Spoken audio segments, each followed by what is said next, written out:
खोजेको के हो भन्दाखेरि विद्यार्थीले हासिल गरेको उपलब्धिलाई उपयुक्त स्तरमा ग्रेडिङ गर्ने प्रक्रियालाई हामी चाहिँ के भन्छौँ, त्यो ग्रेडिङ गर्ने प्रक्रिया पनि हामी अक्षरबाट अङ्कबाट गर्न सक्छौँ। त्यसै कारणले यहाँ चाहिँ शिक्षण सिकाइ क्रियाकलापको समाप्तिपछि होस् या शैक्षिक सत्रको अन्तमा होस्, निर्णयात्मक मूल्याङ्कनमा अथवा निर्माणात्मक मूल्याङ्कनमा विद्यार्थीले चाहिँ हासिल गरेको उपलब्धिलाई विभिन्न समूह र वर्गमा राख्ने काम गरिन्छ र प्रत्येक समूह वर्गलाई कुनै एउटा अक्षर अथवा अङ्क अथवा सङ्केतको माध्यमले व्यक्त गरिन्छ, जसलाई ग्रेडिङ भन्छौँ होइन। ग्रेडिङले विद्यार्थीको बौद्धिक स्तर मापन गर्ने हुनाले यसले चाहिँ रोजगारी दिने संस्था, विद्यालय, अभिभावक, नीति निर्माता सबैलाई विद्यार्थीको प्रगतिको बारेमा यसमा थाहा पाउन सहयोग गर्छ। त्यस कारणले यो चाहिँ एउटा महत्त्वपूर्ण एउटा मूल्याङ्कन गर्ने अहिले विश्वव्यापी रूपमा अहिले आएको मूल्याङ्कन पद्धति चाहिँ हामी लिएका छौँ अहिले। अब अरू सबै देशले अक्षराङ्कन पद्धतिमा गएपछि हाम्रो देश नेपालमा हामीले पनि विद्यार्थीले प्राप्त गरेको उपलब्धिलाई हामीले अक्षरको माध्यमबाट प्रतिनिधित्व गर्ने, त्यो पनि उसको चाहिँ खास भनेको चाहिँ उसको पर्फर्मेन्स हेरेर विद्यार्थीले हासिल गरेको उपलब्धिको उसको पर्फर्मेन्स, त्यो पनि संज्ञानात्मक क्षेत्रको, प्रभावी क्षेत्रको, एटिट्युड चेन्ज हुने खालको, अर्को चाहिँ हाम्रो साइकोमोटर स्किल डेभलपमेन्ट हुने खालको कस्तो छ उसको होइन, स्तर कस्तो छ, यी सबै पक्षलाई वास्तवमा उसको स्तर कस्तो छ त्यो स्तर हेरेर सही मूल्याङ्कन गर्ने प्रक्रिया भनेको चाहिँ ग्रेडिङ सिस्टम हो। यहाँ लेटर ग्रेडिङ भनेको चाहिँ अगाडि ग्रेडिङको कुरा हामीले गऱ्यौँ। यो चाहिँ अक्षराङ्कन पद्धति भनेको चाहिँ विद्यार्थीले हासिल गरेको उपलब्धिको रेन्ज यतिदेखि यतिसम्मको प्रतिनिधित्व गर्ने सङ्केतको रूपमा हामी लिन्छौँ। यहाँ चाहिँ यो अक्षराङ्कन प्रणालीलाई अर्को शब्दमा विद्यार्थीले प्राप्त गरेको अङ्क छ लाई अक्षरको माध्यमबाट अथवा उसले हासिल गरेको उपलब्धिलाई, विद्यार्थीले हासिल गरेको उपलब्धिलाई एकैचोटि हामी अक्षरको माध्यमबाट पनि दिन सक्छौँ। हामीले अङ्कै दिनुपर्छ भन्ने छैन। अहिले पनि आन्तरिक मूल्याङ्कन र बाह्य मूल्याङ्कन भनेका छौँ। आन्तरिक मूल्याङ्कनमा हामीले ग्रेडिङ होइन यो चाहिँ लेटर हामी दिन्छौँ, A+ पायो कि A पायो, अब A+ बराबर कति हो भन्ने कुरा सङ्केतको माध्यमबाट हामी चाहिँ ग्रेडको कुरा, ग्रेड पोइन्टको रूपमा हामीले पनि अब मापन गर्नै पर्ने हुन्छ, किनकि अब GPA निकाल्नको लागि त्यो चाहियो। त्यसै कारणले यहाँ चाहिँ विद्यार्थीले प्राप्त गरेको उपलब्धिलाई अक्षरको माध्यमद्वारा स्तर निर्धारण गर्ने प्रक्रियालाई अक्षराङ्कन प्रणाली भन्छौँ हामी।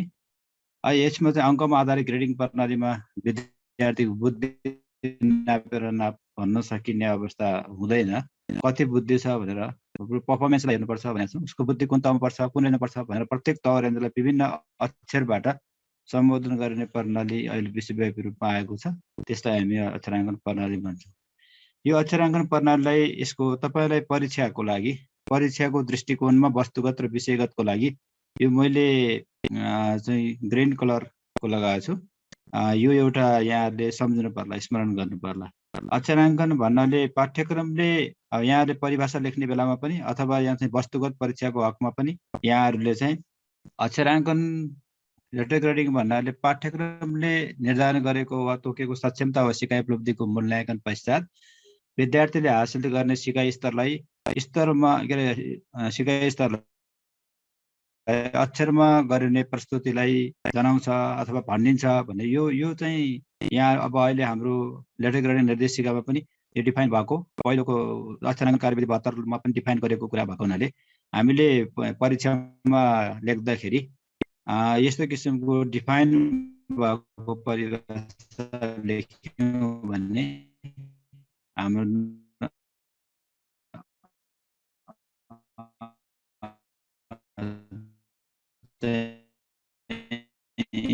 अङ्क बढाउन हुन्छ।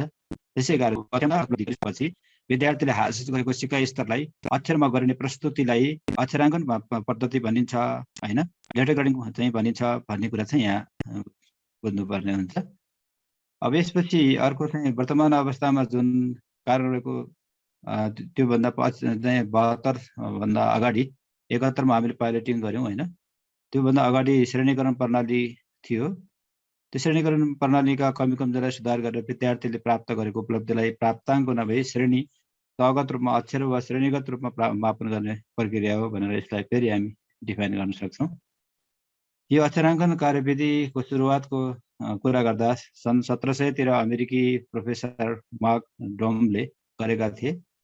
1897 मा चाहिँ हार्वर्ड युनिभर्सिटीमा पोइन्ट स्केल मार्फत लेटर ग्रेडिङको अभ्यास र प्रयोग गरिएको थियो विश्वको कुराकानी गर्दाखेरि। त्यसपछि यो चाहिँ ग्रेडिङलाई ग्रेडिङ शब्द ल्याटिन भाषाको ग्रेडसबाट आएको हो, जसको अर्थ स्टेप्स अर्थात् तह अथवा श्रेणी भन्ने हुन्छ यसको शाब्दिक अर्थका कुरा गर्दाखेरि। र त्यसपछि अब यहाँ चाहिँ केही हामीले विभिन्न देशको पनि हेर्नुपर्ने हुन्छ।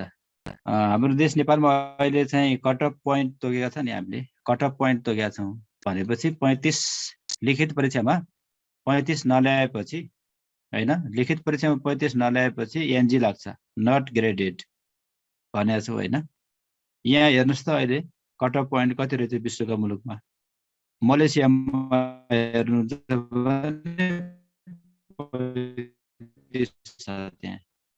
35 चाहिँ कट अफ पोइन्ट 35 हैन।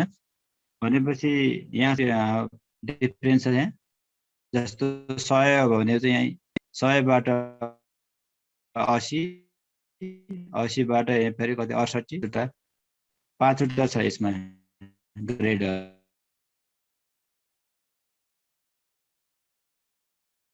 कट अफ पोइन्ट हो, त्यो भएन भने फेल हुन्छ त्यहाँ हैन। ग्रेडिङ सिस्टममा फेल हुँदैन भन्ने कुरा होइन, फेल हुन्छ हैन। त्यसै कारणले यहाँ चाहिँ अब इरानको कुरा गर्दा 50 छ 100मा, दक्षिण कोरियामा 60 छ, अफगानिस्तानमा 55 छ, मलेसियामा 35 छ, पाकिस्तानमा 50 छ, साउदी अरबमा 60 छ, सिङ्गापुरमा 40 छ, थाइल्यान्डमा 50 छ। कट अफ पोइन्ट 5 मार्क अब भनौँ न, ग्रेडिङ सिस्टममा पनि 5 मार्क भन्ने त हुन्छ, न्यूनतम यति त हासिल गर्नै पर्यो भन्ने त हुन्छ नि। त्यसै कारण हामी विगतमा हामीले प्र्याक्टिस गर्दाखेरि अब 1 नम्बर ल्याए पनि 2 नम्बर ल्याए पनि त्यो चाहिँ पास फेल भन्ने कुरा त गरिरहँ।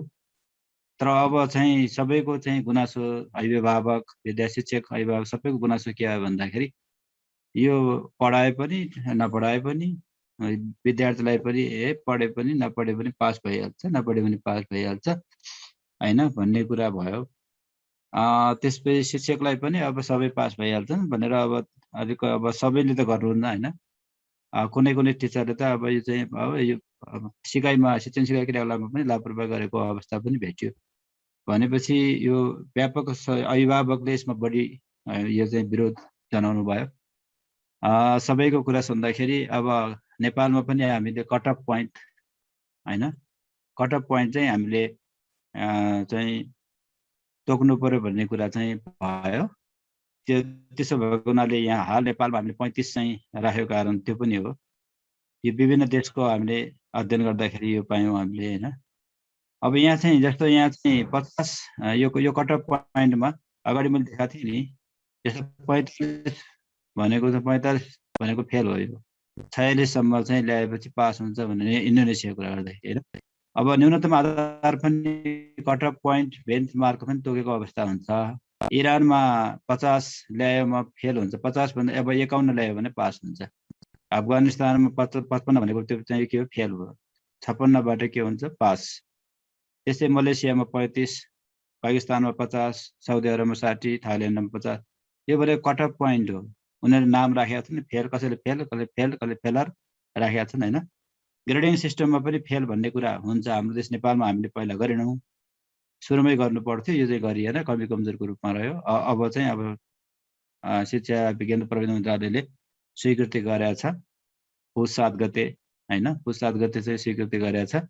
अब त्यो अनुसार चाहिँ अब यसै शैक्षिक सत्रबाट चाहिँ त्यो कट अफ पोइन्ट हुने गरी ग्रेड सिट विद्यार्थीलाई प्रदान गर्ने भन्ने कार्यक्रम रहेको छ। अब यो चाहिँ यो अक्षराङ्कन पद्धतिको महत्त्व, आवश्यकता, औचित्य के अथवा प्रयोग के हो भन्ने कुरा चाहिँ गर्न सक्छ। त्यसकारणले वास्तवमा अक्षराङ्कन कार्यविधिले चाहिँ के गर्छ भन्दा सिकाइ क्षमताको सही सूचना दिन्छ। कुन विद्यार्थीले कति सिक्यो सिकेन, कुन स्तरको सिकाइ सिक्यो, हरेक सिकाइ उपलब्धि अथवा सक्षमता पनि कुन स्तरमा सिक्यो भनेर सही सूचना दिनको लागि लेटर ग्रेडिङ नै आवश्यक पर्छ भन्ने कुरा भयो। विषयगत विभिन्नता अनुसार भिन्नता अनुसार विद्यार्थीको सिकाइ उपलब्धिको वास्तविक अङ्कन गर्नको लागि हरेक विषयमा फरक फरक हुन्छ। हैन। यसमा हामीले अहिले चाहिँ विषयगत रूपमा डिस्क्रिप्टिभ पनि तयार गरेका छौँ, तर अहिले होलिस्टिकमा चाहिँ भएको छ, स्वीकृति भएको छ मन्त्रालयबाट। अब हामी विषयगत रूपमा पनि तयार भएको छ। यो कुन विषयमा के काम गरेमा कुन स्तरको दिने भन्ने कुरा विषयगत रूपमा पनि तयार गरेका छौँ। जस्तो विज्ञान विषयमा A+ ल्याउनको लागि के हासिल गरेको हुनुपर्ने, अथवा C ल्याउनको लागि के हासिल गरेको हुनुपर्ने भन्ने कुरा यहाँ चाहिँ विषयगत रूपमा पनि डिस्क्रिप्टर हैन तयार गर्ने भन्ने कुरा चाहिँ यहाँ चाहिँ यो चाहिँ यो वर्षबाट भन्नुभएको छ। यो वर्षबाट नै लागू गर्ने हो हामीले कक्षा 1 देखि 12 सम्म। विशेष कारणवश अब शिक्षा विज्ञान प्रविधि मन्त्रालय कोभिडको कारणले पढाइमा चाहिँ प्रभावकारी नभएको हुनाले केही समस्या आएको हुनाले यो वर्ष चाहिँ गत वर्षकै प्रावधान चाहिँ मूल्याङ्कन प्रणाली प्रयोग गर्ने भन्यो भने चाहिँ छुट्टै निकाल्यो भने त्यो छुट्टै कुरा हो। नत्र भने हामीले कक्षा 1 देखि 12 सम्म यसै वर्षदेखि नै हामीले यो नयाँ लेटर ग्रेडिङ सिस्टम कार्यान्वयन गर्ने भन्ने हो। अब यसमा अर्को महत्त्वपूर्ण भनेको विद्यार्थीको सिकाइमा थप हौसला प्रदान गर्न भनेपछि मैले कुन किसिमको कुन स्तरको पर्फर्मेन्स हासिल गरेँ भन्ने कुरा चाहिँ लेटर ग्रेडिङले बोल्छ। त्यसै कारण यो महत्त्वपूर्ण छ। विद्यार्थीको भावी पद प्रदर्शनमा सिफारिस एवं व्यवसाय क्षमता भनेको कुन विद्यार्थीले जस्तो कसैले एउटा विषयमा A+ ल्यायो भने भविष्यमा गएर त्यो विषयमा नै उसको दक्षता छ, उसको रुचि छ, उसको क्षमता छ भन्न सकिन्छ नि।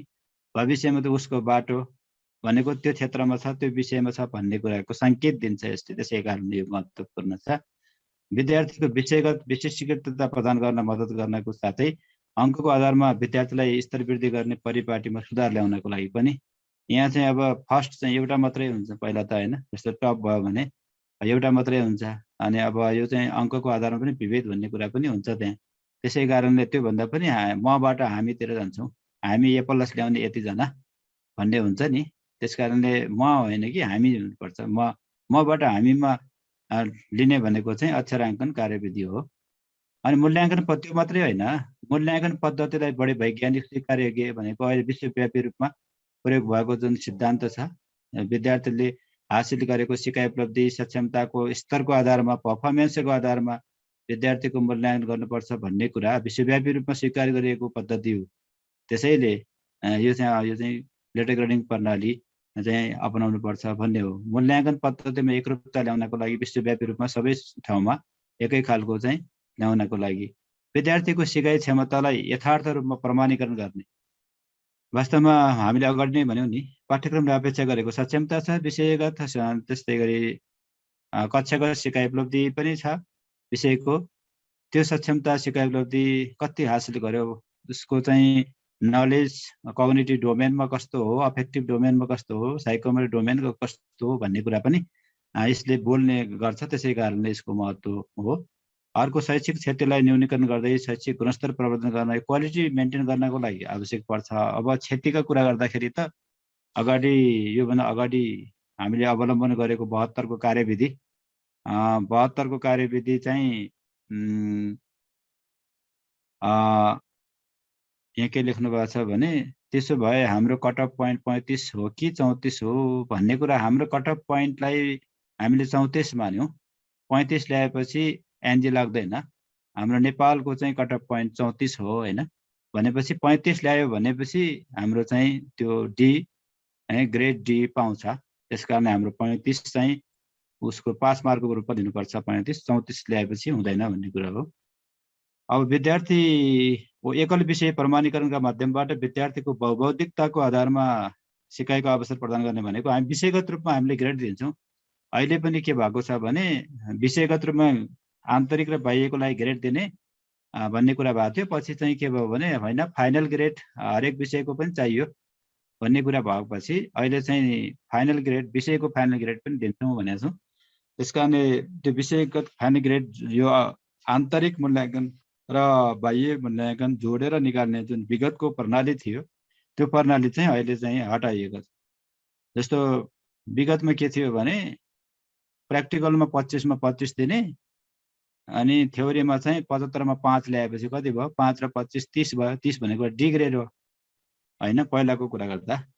त्यसै कारणले त्यस्तो अवस्था थियो भनेपछि अहिलेको अवस्था हामीले यो 78 को जुन हैन ग्रेडिङ छ त्यो पद्धतिमा चाहिँ हामीले के गरेका छौँ त भन्दाखेरि लिखित परीक्षामा 35 चाहिँ ल्याउनै पर्ने, 100 मा लिखित परीक्षामा 35 ल्याउनै पर्ने, आन्तरिकमा 40 ल्याउनै पर्ने भन्ने हो। आन्तरिक भनेको प्रयोगात्मक भयो। त्यसकारणले प्रयोगात्मकमा चाहिँ 40 ल्याउनै पर्ने, छुट्टा छुट्टै रूपमा ल्याउनु पर्छ। यहाँ चाहिँ थ्योरीमा चाहिँ थ्योरी र प्र्याक्टिकल दुईटा जोडेर 35 ल्याउन पाइँदैन। भनेपछि थ्योरीमा मात्रै 35 ल्याउनै पर्यो उसले। हामी आन्तरिक भन्छौँ, प्र्याक्टिकलमा हामी 40 ल्याउनै पर्छ। त्यसै कारणले अब चाहिँ पढ्नेलाई पनि विद्यार्थीलाई पनि पढ्नै पर्छ भन्ने कुरा चाहिँ छ र शिक्षकलाई सिकाउनको लागि पनि मैले सिकाउनै पर्छ भन्ने कुरा पनि भयो। भनेपछि यो सबैले चाहेको कुरा ए नै हो, सबैले माग गरेको र विश्वव्यापी रूपमा स्वीकार गरेको कुरालाई हामीले चाहिँ अहिले चाहिँ त्यो कुरा प्रस्ताव गरेर अहिले मन्त्रालयबाट त्यो स्वीकृति भइसकेको छ। यो कुरा चाहिँ अब यसै वर्षबाट लागू हुने नै हो। अब यसपछि अक्षराङ्कन प्रणाली अथवा लेटर ग्रेडिङले विद्यार्थीलाई थप ज्ञान निर्माण गर्न अझ बढी सिप सिक्न प्रेरित गर्छ। सबै विद्यार्थीले माथिल्लो ग्रेड A+A ल्याउने उद्देश्य राख्ने भएको हुनाले लेटर ग्रेडिङले वास्तवमा सिकाइमा प्रेरकको मोटिभेसनको काम गर्छ। त्यो मात्रै नभएर यहाँ चाहिँ ग्रेडिङको दाँजोमा लेटर ग्रेडिङ अरू ग्रेडिङ भन्दा हैन, यो चाहिँ श्रेणीमापन के अरे हाम्रो श्रेणीकरण विगतमा प्रयोग गरेको भन्दा लेटर ग्रेडिङ बुझ्न पनि सजिलो छ। यतिदेखि यतिसम्म ल्याएमा भनेको सिकाइवृत्तिको पनि हामीले रेन्ज बनाइदियौँ भने त यो सिकाइवृत्तिमा यति हासिल गरेमा यति A+ दिने अथवा यति अङ्क दिने। अब हैन, अब त्यो अङ्क पनि दिन सकिन्छ, अक्षर पनि दिन सकिन्छ भनेका छौँ हरेक सिकाइवृत्तिमा हामीले त। त्यो त हाम्रो दैनिक रूपमा पठन पाठन गर्ने क्रममा पनि पाठ्यक्रममा भएको त्यो सिकाइ उपलब्धि कतिको चाहिँ उस्तो हासिल गर्यो भनेर हामीले चाहिँ दैनिक रूपमा पठन पाठन गर्दाखेरि पनि त ग्रेडिङ दिन सक्छौँ त। अब त्यो चाहिँ परीक्षामा अन्तमा मात्रै दिने कुरा होइन। त्यो आफ्ना बालबालिकाको रिपोर्ट प्रगति कस्तो आयो भनेर अभिभावकलाई एकैपटक हेर्न पनि सकिन्छ हैन। अनि अङ्क ग्रेडिङले भन्दा अक्षर ग्रेडिङले केही हदसम्म भए पनि सिकाइमा मोटिभेसन गर्ने, आफू आफ्नो सहपाठीको तुलनामा कहाँ छु भन्ने कुरा पनि प्रष्ट रूपमा देख्न सकिने र धेरै विद्यार्थीहरू एकै समयमा पढ्ने। यो चाहिँ सबैभन्दा महत्त्वपूर्ण यसमा के हो भने अक्षराङ्कन कार्यविधिको महत्त्वपूर्ण पाटो भनेको नै के हो त धेरै विद्यार्थीहरू एकै समयमा एकै समूहमा पढ्ने भएकोले प्रष्ट रूपमा देखिने विभाजन पनि चाहिँ हटाउँछ। यस्तै हामी यो चाहिँ मैले अगाडि भने हामी भन्ने भाव, हामी यतिजनाले A+ ल्यायौँ, हामी यतिजनाले A ल्यायौँ, हामी यतिजनाले B+ ल्यायौँ भन्ने कुरा हुन्छ। यो विभाजनबाट अलि हटाउन सहयोग गर्छ। विद्यार्थीको काम खालि राम्रो अङ्क ल्याउने भन्दा पनि त्यो राम्रो अङ्क भन्दा पनि रचनात्मक चिन्तन गर्ने खालको तार्किक विचार। अब त्यहाँ हाम्रो त साँच्चीकैको हाम्रो अहिले त बनाउँदै के गरेका छौँ भने अहिले होलिस्टिकमा आएको छ। A+ ल्याउनेले यो पर्फर्मेन्स गरेको हुनुपर्ने भने त्यही इन्डिकेटर बनाएको छ। तर हामीले के गर्दैछौँ भने अहिले विषयगत रूपमा हामीले बनाउँदैछौँ। जस्तो नेपाली विषयमा A+ ल्याउनको लागि के नेपालीमा के कुरा सिकेको हुनुपर्ने, विज्ञान प्रविधिमा चाहिँ त्यो विषयमा A+ ल्याउनको लागि के हैन उसले चाहिँ सक्षमता हासिल गर्नुपर्ने, गणितमा के हासिल गर्नुपर्ने, इङ्ग्लिसमा के सामाजिकमा के हासिल गर्नु भन्ने कुरा बनाउँदैछु। विषयगत रूपमा त्यसो भयो भने के हुन्छ त यो अङ्क भन्ने कुरा होइन कि उसले चाहिँ कतिको चाहिँ उसले एनालिटिकल गर्न सक्ने, तार्किक गर्न सक्ने, लेखाजोखा गर्न सक्ने, समालोचना गर्न सक्ने, नयाँ क्रिएसन आफ्नो भ्यू दिन सक्ने, लजिक दिन सक्ने हैन, त्यस्तो कौशलका कुराहरू पनि मापन गर्ने काम त अब यसैबाट लेटर ग्रेडिङबाट साँच्चैको लेटर ग्रेडिङ त त्यो हो नि त। त्यो कुरा चाहिँ हामी सुरुवात गर्दैछौँ। त्यस कारणले यो महत्त्वपूर्ण पाटो को चाहिँ मूल्याङ्कन गर्ने भनेको लेटर ग्रेडिङबाट नै हुन्छ। त्यसै कारणले यो महत्त्वपूर्ण हुन्छ भन्ने कुरा चाहिँ यसमा हामी भन्न सक्छौँ। र अक्षराङ्कन पद्धतिमा विद्यार्थीले ज्ञानको भन्दा अरू पक्षको मूल्याङ्कन हाबी हुन सक्ने सम्भावना पनि रहन्छ। यो चाहिँ अब कहिलेकाहीँ यसमा बेफाइदा छँदै छैन भने पनि होइन, अक्षराङ्कन पद्धतिमा बेफाइदा छँदै छैन भने होइन, बेफाइदाको तुलनामा फाइदा छ भन्न खोज्छ। त्यस्तो बेफाइदा के हुनसक्छ त भन्ने कुरा पनि हुन्छ हैन। यसमा बेफाइदा के छ त भन्न सक्न पनि हुन्छ। भनेको चाहिँ यसमा ज्ञानको भन्दा पनि अरू पक्षको पनि हाबी हुनसक्छ भने अब A+ ल्याउनको लागि लेटर ग्रेडिङ विद्यार्थीको खास उपलब्धि ठ्याक्कै एक्ज्याक्ट त्यो बताउँदैन। यसले विद्यार्थीको प्रगतिको चित्र प्रस्तुत गर्छ अनि त्यो भन्ने कुरा हुँदैन। विद्यार्थी कुन तहमा थियो र अहिले कुन तहमा आइपुग्यो भन्ने कुराको जानकारी नगराउने हुनाले यसलाई प्रतिबन्धक पनि मान्ने गर्छन् कसैले। विद्यार्थीको पृष्ठभूमि विगतको थाहा पाउन सकिन्न। यसमा अङ्क ग्रेडिङ जस्तै अक्षर ग्रेडिङमा पनि विद्यार्थीको उपलब्धि सञ्चार गर्ने कमजोर माध्यम नै हुन्छ। लेटर ग्रेडिङबाट छात्र छात्राको सुधार गर्नुपर्ने कुरा अवगत नहुँदाखेरि यसले दुई विधा उत्पन्न गराइन्छ। कक्षामा वर्ग विभाजन गर्छ, जान्ने र नजान्ने वर्ग। ए ग्रेड ल्याउने, अर्को चाहिँ ए भन्दा कम ग्रेड ल्याउने वर्ग भनेको वर्ग विभाजनको कुराहरू पनि यसमा आउन सक्छ। नआउने भन्ने कुरा त होइन। कुनै दुईजना विद्यार्थी चाहिँ जस्तो कुनै दुईजना विद्यार्थी एकै हुँदैनन्। एउटै आमाबाट जन्मेका बच्चा त जुम्ल्या बच्चा त फरक हुन्छन्। भनेको एउटा समूहमा ए प्लस भने 5 जना छन् भने तिनीहरू एकै कसरी भयो भन्ने चाहिँ कुरा पनि यसमा आउँछ। उसको शारीरिक मानसिक सामग्रिगत विकास पनि फरक हुन्छ, सिकाइको गति पनि फरक हुन्छ, क्षमता पनि फरक हुन्छ। अनि ग्रेडिङ चाहिँ किन एकै हुने भन्ने प्रश्न पनि आउन सक्छ। यो एउटा तर्क गर्ने कुरा भयो। अर्को चाहिँ विद्यार्थीले गरेको मेहनत भन्दा उसले प्राप्त गरेको ग्रेडको महत्त्व बढी हुन्छ हैन। उच्च ग्रेड ल्याउने क्रममा विद्यार्थीको ध्यान जान सक्छ। यसले परीक्षामा अमर्यादित काम गर्न सक्ने। अब ए प्लस ल्याउनको लागि नकारात्मक विश्लेषण जस्तो डिस्क्रिप्टिभ प्रयोग गर्दा विद्यार्थीमा नकारात्मक भावना बढ्न जान्छ, संवेगात्मक विकासमा बाधा पुग्न जान्छ। विद्यमान शिक्षा प्रणालीतर्फ पनि वितृष्णा उत्पन्न हुन सक्छ। शिक्षकले विद्यार्थीलाई र विद्यार्थीले आफैलाई ग्रेडको आधारमा वर्गको बिल्ला भिराउने सम्भावना रहेकाले शैक्षिक वातावरण खराब हुन पनि सक्छ भन्ने यसमा चाहिँ। अब अर्को, हाम्रो विद्यार्थी प्रतिस्पर्धी हुन् भन्ने चाहन्छौँ कि हामी सहकार्य गर्ने भनेको चाहिँ कोअपरेटिभमा आफूले जानेको कुरा हरेकलाई सिकाउनुपर्छ भन्ने भावना हो कि ग्रेडिङले प्रतिस्पर्धालाई बढावा दिन्छ र सहकार्यलाई निरुत्साहित गर्छ भन्ने कुरा पनि यसमा छ। यसका बेफाइदाको रूपमा लिँदाखेरिको कुराहरू अब सबै फाइदा मात्रै भएन, बेफाइदा पनि यस्ता छन् भन्ने कुरा चाहिँ हुनसक्छ होइन।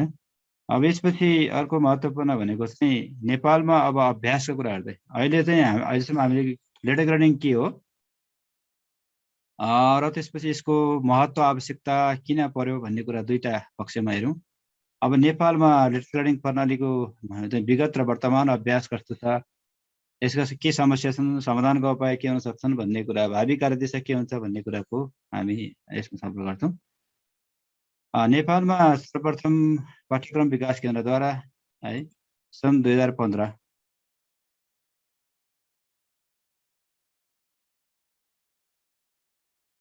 नेपालमा अब सन् 2015 अर्थात् शैक्षिक सत्र 71देखि यो पद्धति नेपालमा लागू भएको। त्यो पनि हामी लागू गर्नको लागि राष्ट्रिय पाठ्यक्रम विकास सम्मेलन परिषदको कसले निर्णय गरेको थियो भन्छ। त्यो अब्जेक्टिभको लागि यो चाहिँ आउन सक्छ। सुरुमा 72 को कार्यविधि कसले स्वीकृति गरेको हो? परिषदले। कहिले स्वीकृति गरेको? 71 चाहिँ मङ्सिर 24 गते निर्णय अनुसार एसएलसी परीक्षामा मात्रै अक्षराङ्कन कार्यविधि लागू गरिएको हो। यो पद्धतिले विद्यार्थीले पाएको प्राप्ताङ्क प्रतिशत हैन र डिस्क्रिप्टिभ उल्लेख गरिएको थियो। त्यो भनेको चाहिँ 71 मा हामीले लागू गरेको भनेको प्राविधिक र व्यावसायिक धारका 79 वटा विद्यालयमा पाइलटिङ गरेका थियौँ हामीले 71 सालमा। त्यसपछि 72 सालमा सबै धारमा प्राविधिकता व्यावसायिक र साधारण धार दुवैमा यो चाहिँ देशभर लागू भएको अवस्था थियो। अब 71 मा त्यति बेला 6 वटा ग्रेड चाहिँ प्रयोग भएको थियो। प्राविधिक धारका 79 वटा त्यो पाइलटिङ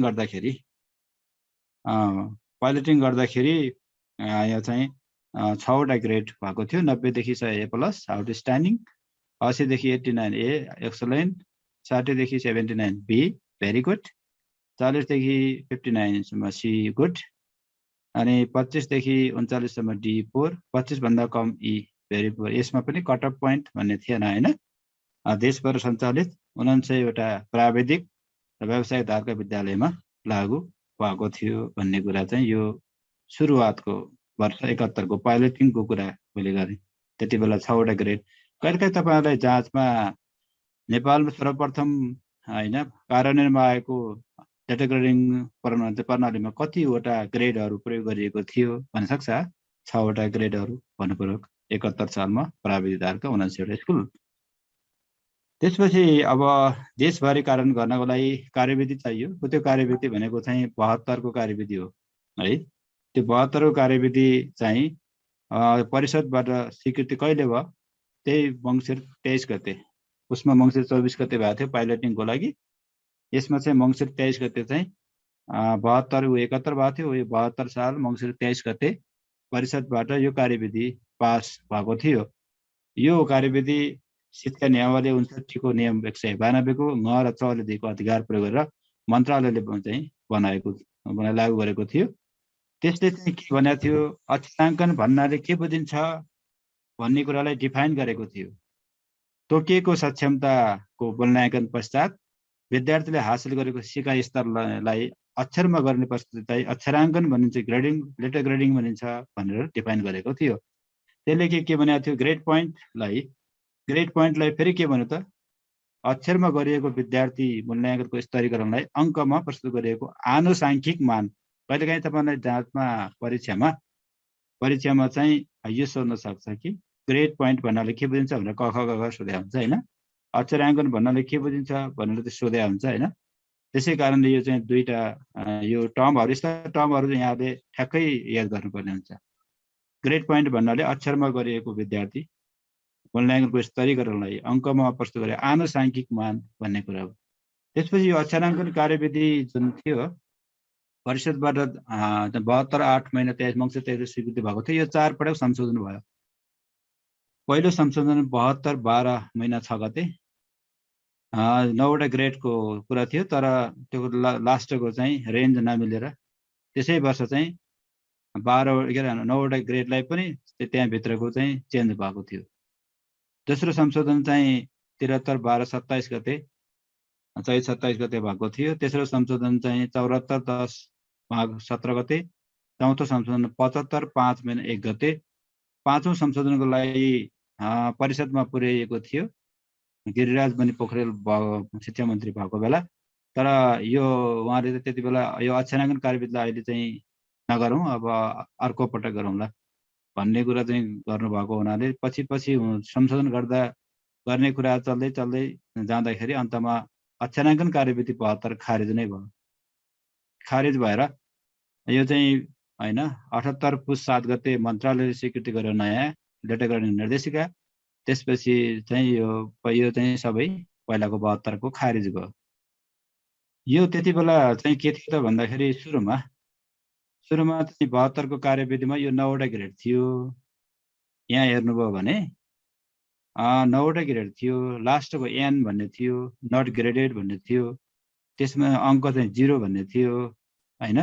यहाँ हेर्नुभयो भने 90 देखि 100 सम्म ए प्लस आउटस्ट्यान्डिङ ग्रेड पोइन्ट 4, 80 देखि 90 भन्दा कम ए एक्सलेन्ट 3.6, 70 देखि 80 भन्दा कम बी प्लस भेरी गुड 3.2, 60 देखि 70 भन्दा कम बी गुड 2.8, 50 देखि 60 भन्दा कम सी प्लस एबभ एभरेज 2.4, 40 देखि 50 भन्दा कम सी एभरेज 2.0, 20 देखि 40 भन्दा कम डी बिलो एभरेज 1.6, 1 देखि 20 भन्दा कम ई इन्सफिसियन्ट 0.8 र 0 लाई यहाँ चाहिँ एन नट ग्रेड भनेको थियो।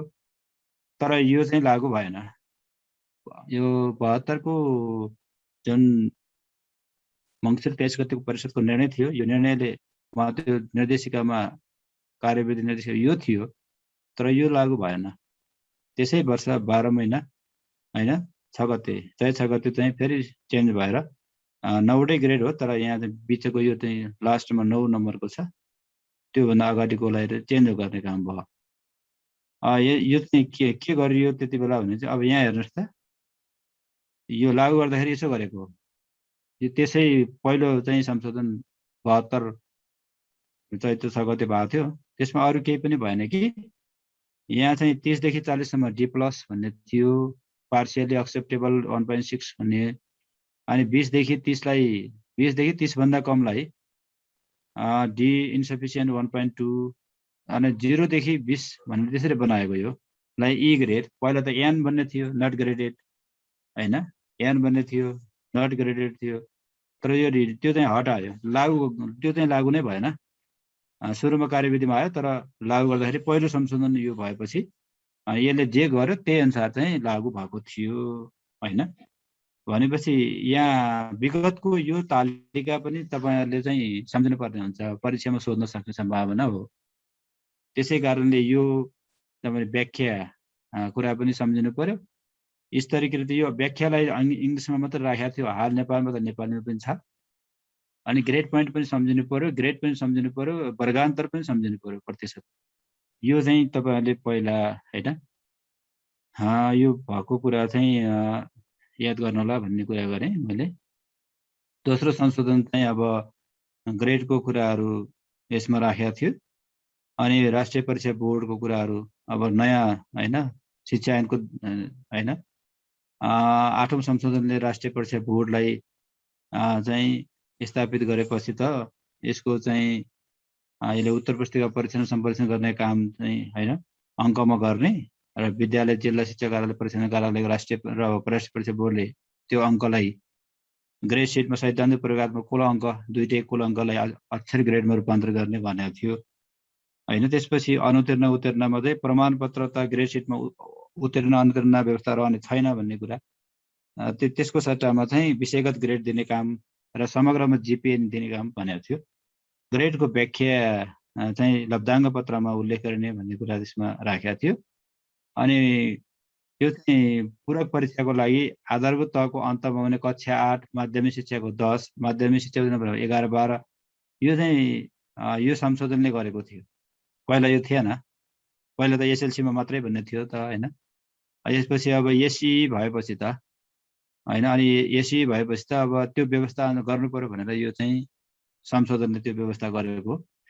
त्यसमा चाहिँ कक्षा 11 र 12मा सी र त्योभन्दा कम ग्रेड प्राप्त गरेको विद्यार्थी आफू चाहेको विषयमा मात्र ग्रेड प्राप्तिलाई ग्रेड पूरक परीक्षा दिन पाउने, 2 विषयमा अनुपस्थित रहेका 2 विषयसम्म ग्रेड बोर्डले नभएकालाई ग्रेड परीक्षा दिन पाउने। तर एसएलसी के अरे मध्यमिक परीक्षा कक्षा 10 को हकमा भने 2 विषयभन्दा बढी विषयमा अनुपस्थित रहेको ग्रेड उल्लेख नभएको विद्यार्थी विगतको परीक्षामा अनुतीर्ण पुराना विद्यार्थीलाई एक्जाम डेट परीक्षामा समावेश गराइने भन्ने कुरा यसमा राखेको थियो है। अब तेस्रो संशोधनले चाहिँ कक्षा 9 भर्नाका आधारहरू तयार गरेको थियो।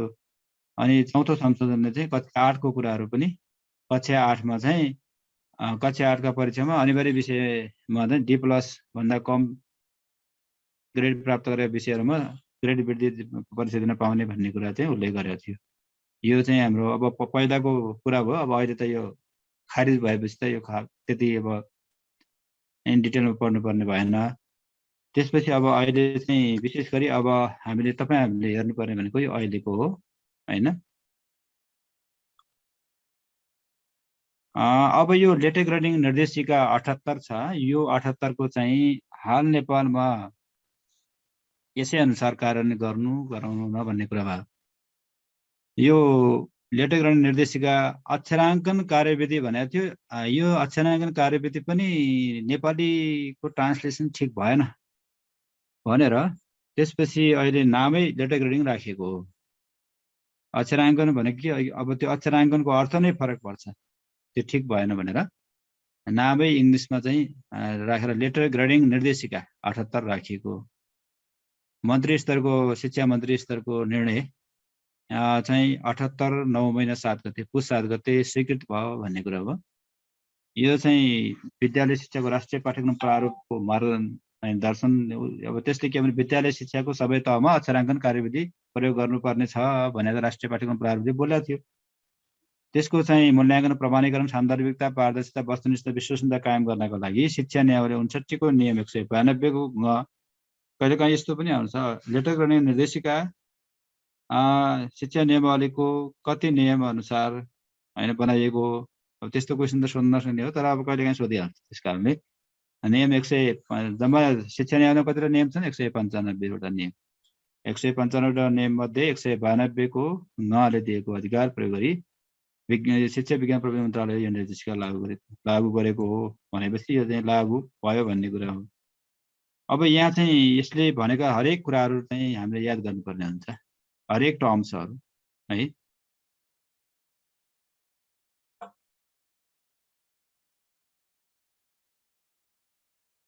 अब केन्द्र भनेको पाठ्यक्रम विकास केन्द्र भयो, नियमावली चाहिँ शिक्षा नियमावली भयो, परिषद भनेको मूल्याङ्कन परिषद हाम्रो राष्ट्रिय पाठ्यक्रम विकास मूल्याङ्कन परिषद। पाठ्यक्रम भन्नाले राष्ट्रिय पाठ्यक्रम विकास मूल्याङ्कन परिषद तथा नेपाल सरकारद्वारा स्वीकृत तहगत विषयगत पाठ्यक्रम भन्छौँ।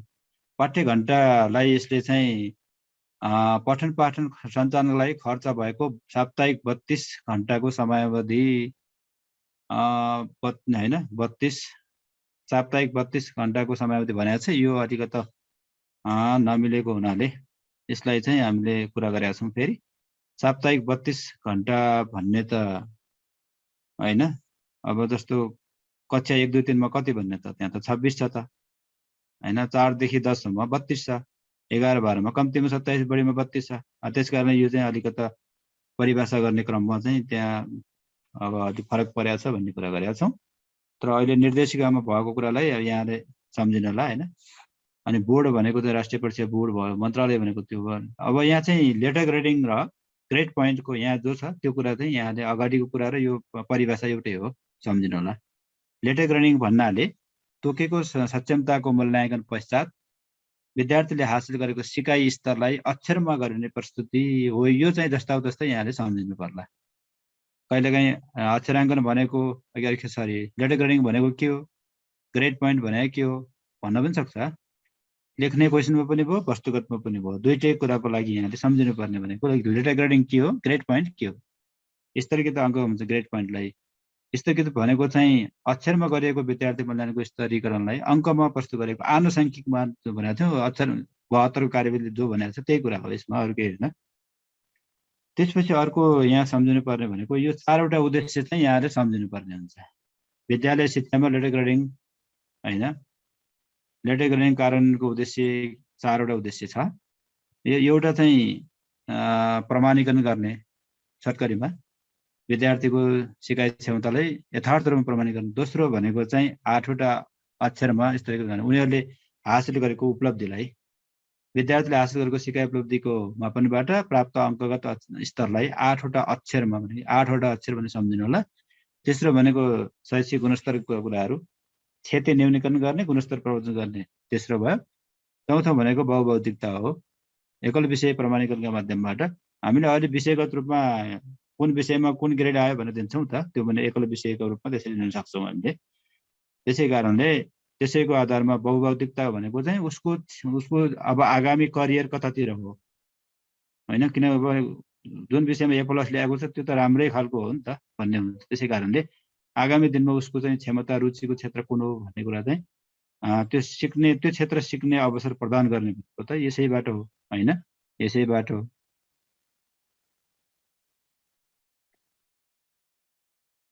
के लेख्नु भएको छ यहाँ, साप्ताहिक 32 घण्टा पोसिबल छैन है सर। साप्ताहिक पोसिबल छ, तर अब हामीले कस्तो गर्न सक्छौँ भने अब जापानमा सबैभन्दा विश्वमा बढी विद्यालयमा पठन पाठनको समयावधि चाहिँ जापानमा छ। अहिले बिहान 9 बजेदेखि बेलुका 5 बजेसम्म पठन पाठन हुन्छ। अब हाम्रो देश नेपालमा पनि हामीले चाहिँ आधा घन्टा मात्रै बढाउने हो भने पनि यो सम्भावना छ। यहाँ चाहिँ हाम्रो अलिक कमै छ, त्यस कारणले यो सम्भव नहुने भन्ने कुरा हुँदैन, सम्भव छ। त्यो पनि अब 26 पाठ्यघण्टाको लागि समस्या छैन, 11, 12 को पनि समस्या छैन, 32 को लागि भन्नुभएको छ। 32 को लागि त अब हामीले आधा घन्टा, विशेष गरी आधा घन्टा, त्यो पनि हप्तामा पुरै आधा घन्टा भन्यो भने 3 दिन आधा घन्टा भयो भने पुग्दो रहेछ। एउटामा 32 भनेको सर भन्नुभएको छ, त्यो भन्दा पनि हाम्रो साप्ताहिक पाठ्यघण्टा भनेको चाहिँ 32 भनेको एउटा छ, अर्को चाहिँ 32 हप्ता पठन पाठन हुन्छ वर्षभरिमा भन्ने हो। 32 हप्ता भनेको ठिक छ, फेरि किन वर्षभरिमा 52 हप्ता हुन्छ, 52 हप्ता मध्ये 32 हप्ता पठन पाठन हुन्छ भन्ने कुरा चाहिँ ठिक छ। तर 32 हप्तामा 32 कार्यघण्टा पठन पाठन हुन्छ भन्ने चाहिँ त्यो अलि मिलेको छैन भन्न खोजेँ मैले। यी 4वटा उद्देश्य चाहिँ यहाँले सम्झिनु पर्ला है। अब अहिलेको चाहिँ यो जस्तो चाहिँ नेपाली र इङ्ग्लिस दुईटैमा उपलब्धि स्तरको व्याख्या, जस्तो पहिला आउटस्ट्यान्डिङ भन्थ्यो, त्यस नेपाली थिएन, अहिले सर्वोत्तम भनेको छ, एक्सलेन्टलाई अत्युत्तम भनेको छ, भेरी गुडलाई उत्कृष्ट भनेको छ, गुडलाई उत्तम भनेको छ, सेटिस्फ्याक्टरीलाई त सन्तोषजनक, अरू त मिल्छ। यो माथिको चाहिँ अलिकति जोखिने हुन्छ। आउटस्ट्यान्डिङलाई सर्वोत्तम त्यो पनि होला, भेरी गुडलाई अब उत्कृष्ट भनेको छ, गुडलाई राम्रो भन्नेमा अब हामीले बुझ्दाखेरि राम्रो भन्छौँ, यहाँ उत्तम भनेको छ।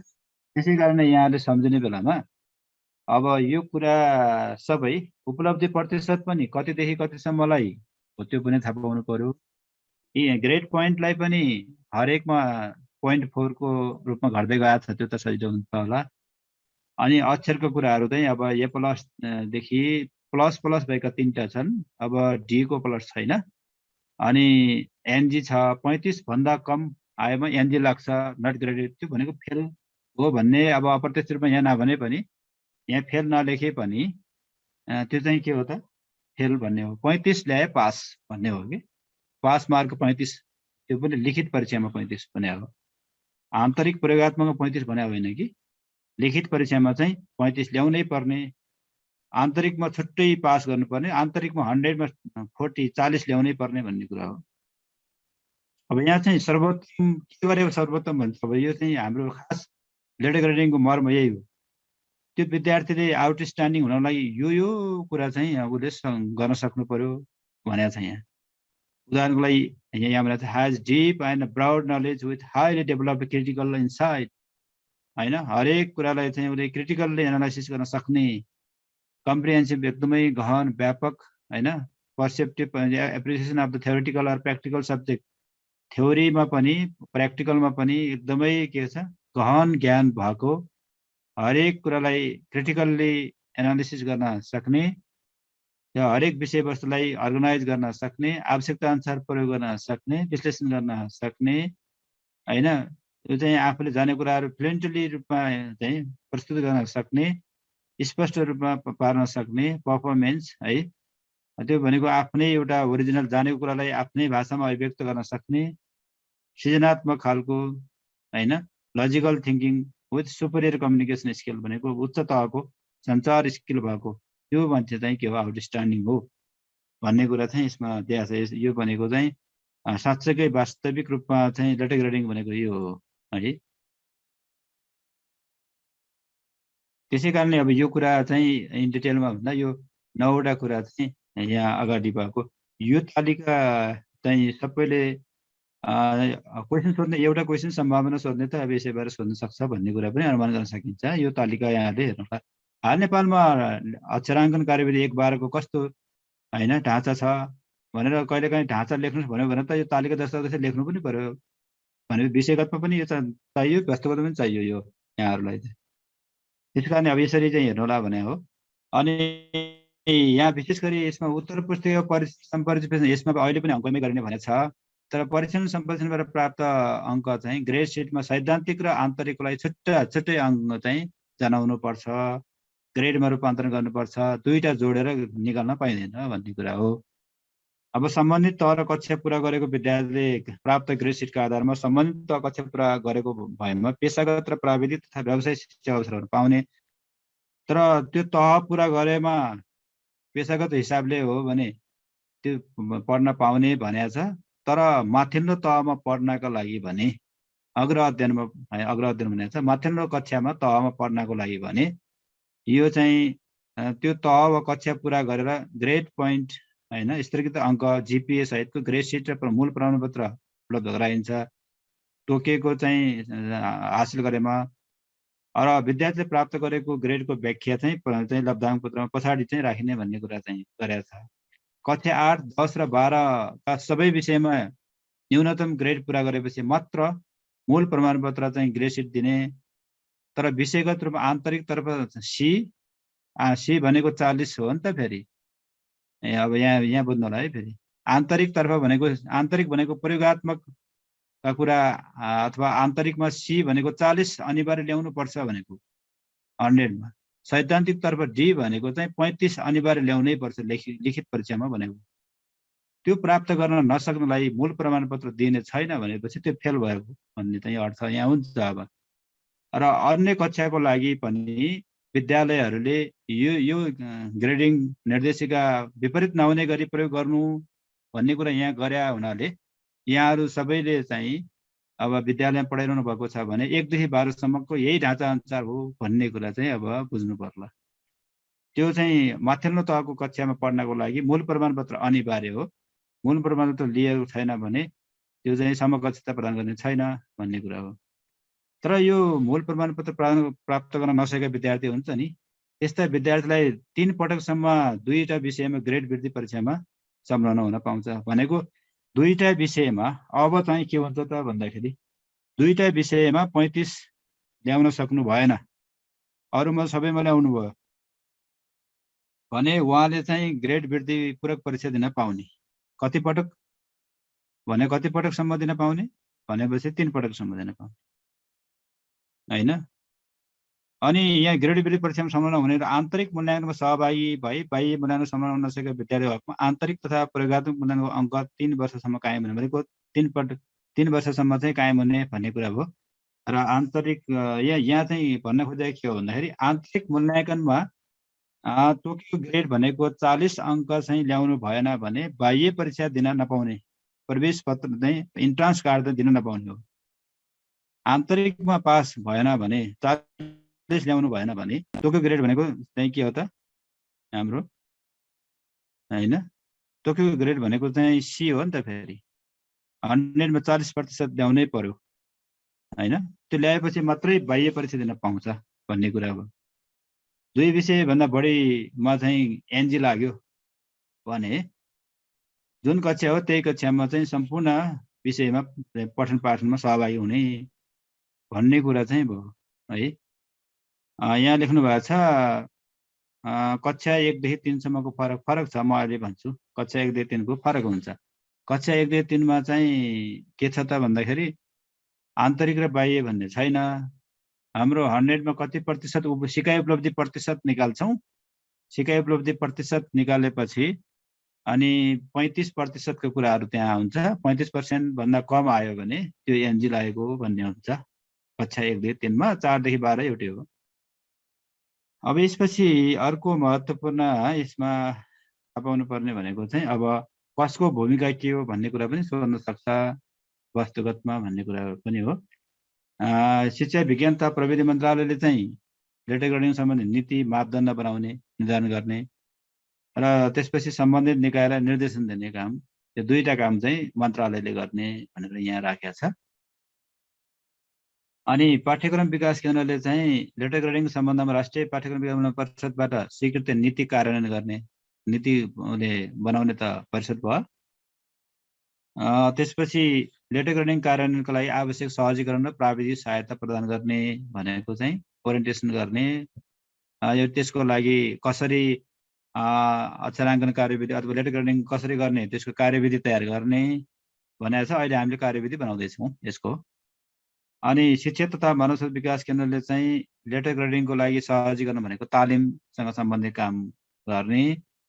शिक्षक चाहिँ यो विशेष गरी यो शिक्षा तथा मानव स्रोत विकास केन्द्र अन्तर्गत त भन्न भएन, प्रदेश अन्तर्गतका शिक्षा तालिम केन्द्रहरू छ, त्यहाँबाट पनि तालिम प्रदान गर्ने काम हो यो लेटर ग्रेडिङ सम्बन्धी।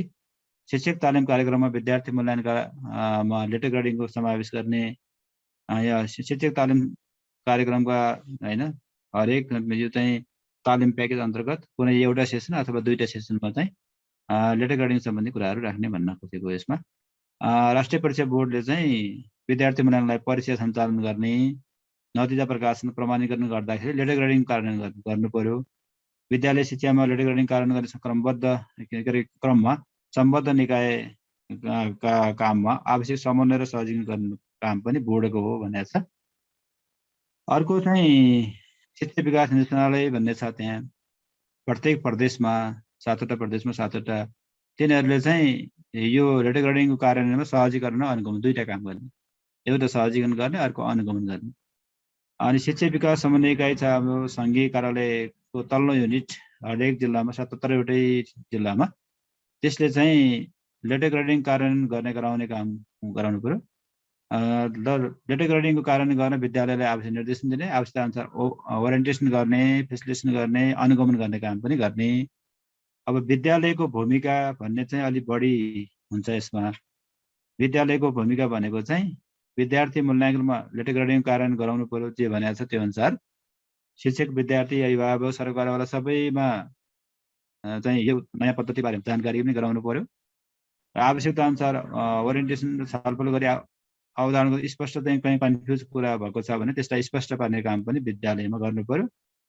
अनि प्रयोगात्मक कार्य, परियोजना कार्य लगायतका सिकाइ सम्बन्धी क्रियाकलाप, अतिरिक्त क्रियाकलाप, विद्यार्थी उपलब्धि विवरण आदि अभिलेख अनुसार प्रमाणीकरण गरी उपलब्ध यसमा चाहिँ गराउनु पर्यो भन्ने कुरा चाहिँ विद्यालयमा हामीले प्रयोगात्मक परियोजना चाहिँ अथवा परियोजनाकारी क्रियाकलाप गराउँदाखेरि पनि हरेक एक्टिभिटीको रुब्रिक्स बनाउँछौँ। रुब्रिकमा के गरेमा कति नम्बर, के गरेमा कति नम्बर दिने सिस्टम हुन्छ। त्यसैमा हामीले चाहिँ के गरेमा कुन ग्रेड A+, A, B+B भनेर त्यहाँ पनि बनाउन सक्छौँ। अब यहाँ चाहिँ के त भन्दाखेरि यसको हैन, यसको समस्या र चुनौती के छन् त? अब अहिले त अब समस्या समाधानको लागि अब अहिले नयाँ एकरूपता गर्नको लागि आइसक्यो। यस सम्बन्धमा अहिलेसम्म के आएको थियो समस्याहरू, चुनौती के आएको थियो भन्ने कुरा। सबभन्दा पहिलो चाहिँ समस्या चुनौतीको रूपमा एकरूपताको अभाव भयो। अक्षराङ्कन कार्यविधि 2072 त जारी गरियो, तर त्यसले चाहिँ कक्षा 8, एसी र 12 को परीक्षा बाहेकका तहमा विद्यालय पछि फरक लेटर ग्रेडिङ सिस्टम अपनाउनु भयो के स्कुलमा। अहिले पनि अक्षराङ्कन कार्यविधि उहाँहरूले चाहिँ विद्यालयगत रूपमा अझै पनि फरक पाउनु भएको छ। उहाँले विषयगत रूपमा ग्रेडिङ दिने बेलामा अब चाहिँ त्यो प्र्याक्टिकल थ्योरी सबै जोडेर अनि फटाफट A+ कति निकाल्नु भएको हुन्छ कि। अनि कतै त चाहिँ यो जिपिए निकालिसकेपछि अनि त्यो कुन ग्रेडमा आयो त्यो पनि भन्नुभएको छ कि। त्यो नियमले दिँदै नदिएको कुरा, जिपिएलाई ग्रेडिङमा चाहिँ कन्भर्ट गर्ने कुरा त यो चाहिँ दहीलाई दुध बनाए जस्तै हो हैन, त्यो त गर्न नसकिने कुरा हो। त्यस्तो कुरा पनि छ। अनि अब एकरूपता नहुनमा विद्यालयले आफ्नो तरिकाले यसलाई फरक तरिकाले व्याख्या गरे, बुझाइ पनि फरक पर्यो। सफ्टवेयर आफैले बनाउनु भएको छ। अनि कसैले चाहिँ विषयलाई मात्र ग्रेड सिटमा राख्नु भएको, कसैले चाहिँ अतिरिक्त क्रियाकलापदेखि विद्यार्थीका व्यक्तित्वसम्मका कुरालाई पनि त्यसमा समावेश गरेको पनि पाइयो। हरेक विद्यार्थीको व्यवहार कुशल सिपलाई शिक्षकले उजागर गरिदिने खालको चाहिँ ग्रेड सिट पनि कतै त्यस्तो अभ्यास पनि देखिन पाइयो कि। अनि अर्को चाहिँ समस्या चुनौतीको रूपमा प्रक्रियामा अनेकता देखियो।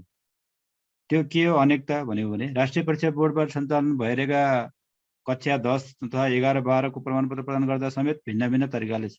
10 को छुट्टै, 11, 12 को छुट्टै। 10 को विद्यालय शिक्षा परीक्षामा सहभागी विद्यार्थीलाई कक्षा 10 को परीक्षा सम्पन्न गरेको भनेर दिने गरेका थियो। 11, 12 मा प्रत्येक विषयमा D+ ग्रेड ल्याएकालाई मात्रै प्रमाणपत्र दिन्थ्यो। 10 को छुट्टै अनि 11 मा D+ नल्याएकोलाई प्रमाणपत्र दिने व्यवस्था थिएन। अनि अब त्यसै गरी कक्षा 10 को परीक्षामा सैद्धान्तिक प्रयोगात्मक अङ्क जोडेर दुईटै जोडेर ग्रेड चाहिँ प्रदान गर्ने व्यवस्था थियो हैन।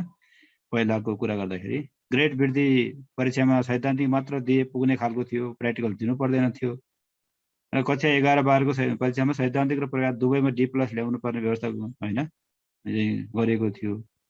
यो फरक भयो। अनि अभ्यासमा अनिष्टता भनेको चाहिँ फरक अभ्यासको कुरा गर्दाखेरि अलिक फरक।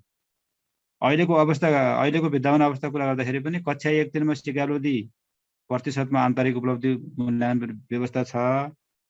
त्यसमा विद्यालयहरूले त्यो मूल्याङ्कनलाई अलिक शिक्षकहरूले झन्झटिलो मान्नु भएको छ। अनि लिखित परीक्षामा जोड दिने गरेको विद्यालयमा लिखित परीक्षा नै अहिले चाहिँ त्यो कक्षा 1, 3 मा सिकाएपछि हरेक थिमगत रूपमा विषयगत रूपमा निकाल्ने भनेको छौँ हामीले। त्यो नगरेर चाहिँ अझै पनि कक्षा 1, 2, 3 मा लिखित परीक्षा मात्र लिएर मूल्याङ्कन गर्नुभएको छ। त्यो चाहिँ अब नियमभन्दा बाहिर गएर आफ्नै स्वविवेकमा गर्नुभएको छ। अनि कतिपय स्थानीय तहमा पालिका स्तरीय परीक्षा भनेर कक्षा 1 को परीक्षा पनि फटाफट लिनु भएको छ। अब त्यो चाहिँ गरेर नहुने कुरा। सिकाइका लागि मूल्याङ्कन र अक्षराङ्कन पद्धतिका बारेमा विद्यालयले अपनत्व लिएकै छैनन्। त्यो समस्या भएको छ। अब नयाँ पाठ्यक्रम अनुसार 4 देखि 8 सम्म 50 आन्तरिक 50 बाह्य भनेको छौँ हामीले। अब त्यो चाहिँ लिखित परीक्षालाई शिक्षकले चाहिँ सहज रूपमा लिने अनि फेरि उता आन्तरिक मूल्याङ्कनमा फेरि त्यसमा चाहिँ अप्ठ्यारो मान्ने, सबै चाहिँ त्रैमासिक परीक्षा लगिदिने त्यस्तो व्यवस्था। प्रयोगात्मक परीक्षा चाहिँ परियोजनामा आधारित सिकाइको सही तरिकाले मूल्याङ्कन गर्ने व्यवस्था त्यहाँ अझै पनि नभएको। अरू शिक्षा नियावलीमा शिक्षकको कार्य सम्पादन मूल्याङ्कन गर्दा कक्षागत औसत अङ्क भन्नुपर्ने व्यवस्था रहेकोले शिक्षकहरू लिखित परीक्षामै गराउने गरेको त्यहाँ व्यवस्था नै हामीले पायौँ। आफ्नो कार्य सम्पादनको आधारलाई छोडेर विद्यार्थीको निरन्तर आन्तरिक मूल्याङ्कन गर्ने शिक्षक उत्प्रेरित हुनुहुन्न। नीतिगत व्यवस्था आन्तरिक र निरन्तर विद्यार्थी मूल्याङ्कन अक्षराङ्कन पद्धति दुवैको चुनौती रूपमा रहेको छ। 8, 12 को अक्षराङ्कन पद्धति लागू भए पनि विगतको कुरा गर्दाखेरि अभिभावक र विद्यार्थी विद्यालयको रुचि अङ्कमै चाहिँ उहाँहरूलाई चाहिँ परीक्षै भए पुग्यो, अङ्कै चाहियो भन्ने कुरा चाहिँ हो। अब सिकाइ प्रक्रियामा रहेको पुरातन सोच पनि ले गर्दाखेरि पनि यहाँ चाहिँ के भयो यो समस्या आएको छ। वास्तवमा सिकाइ सक्षमता विकास गरी सिकाइ उपलब्धिको वृद्धिमा जोड दिनुपर्ने हो। त्यसको लागि पाठ्यक्रम र पाठ्य सामग्रीका साथै शिक्षण सिकाइ मूल्याङ्कन पद्धतिमा सुधार गर्न मात्रै जो चाहिँ लेटर ग्रेडिङ पद्धतिबाट कोही चाहिँ क्वालिटी एजुकेसन मापन गर्नुपर्ने हो। गर्न सकिने त त्यो हो नि त।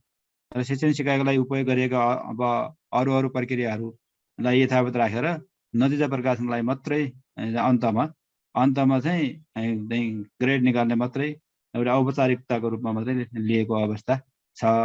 त्यसैले त्यसको लागि विद्यार्थी शिक्षक प्रभाव जिम्मेवारी चाहिँ भएनन् भने यो चाहिँ हामी जुन चाहेको हो त्यो अनुसारको लेटर ग्रेडिङ पद्धति कार्यान्वयन गर्न सकिँदैन। त्यो मात्रै नभएर त्यो नतिजाप्रति अभिभावक व्यवस्थापक पक्षलाई यसमा सचेत बनाएर त्यसमा शिक्षा पद्धति र क्रियाकलापलाई नतिजामूलक बनाउनुपर्छ भने हो। अनि त्यसपछि अर्को कुरा गर्दाखेरि यसमा है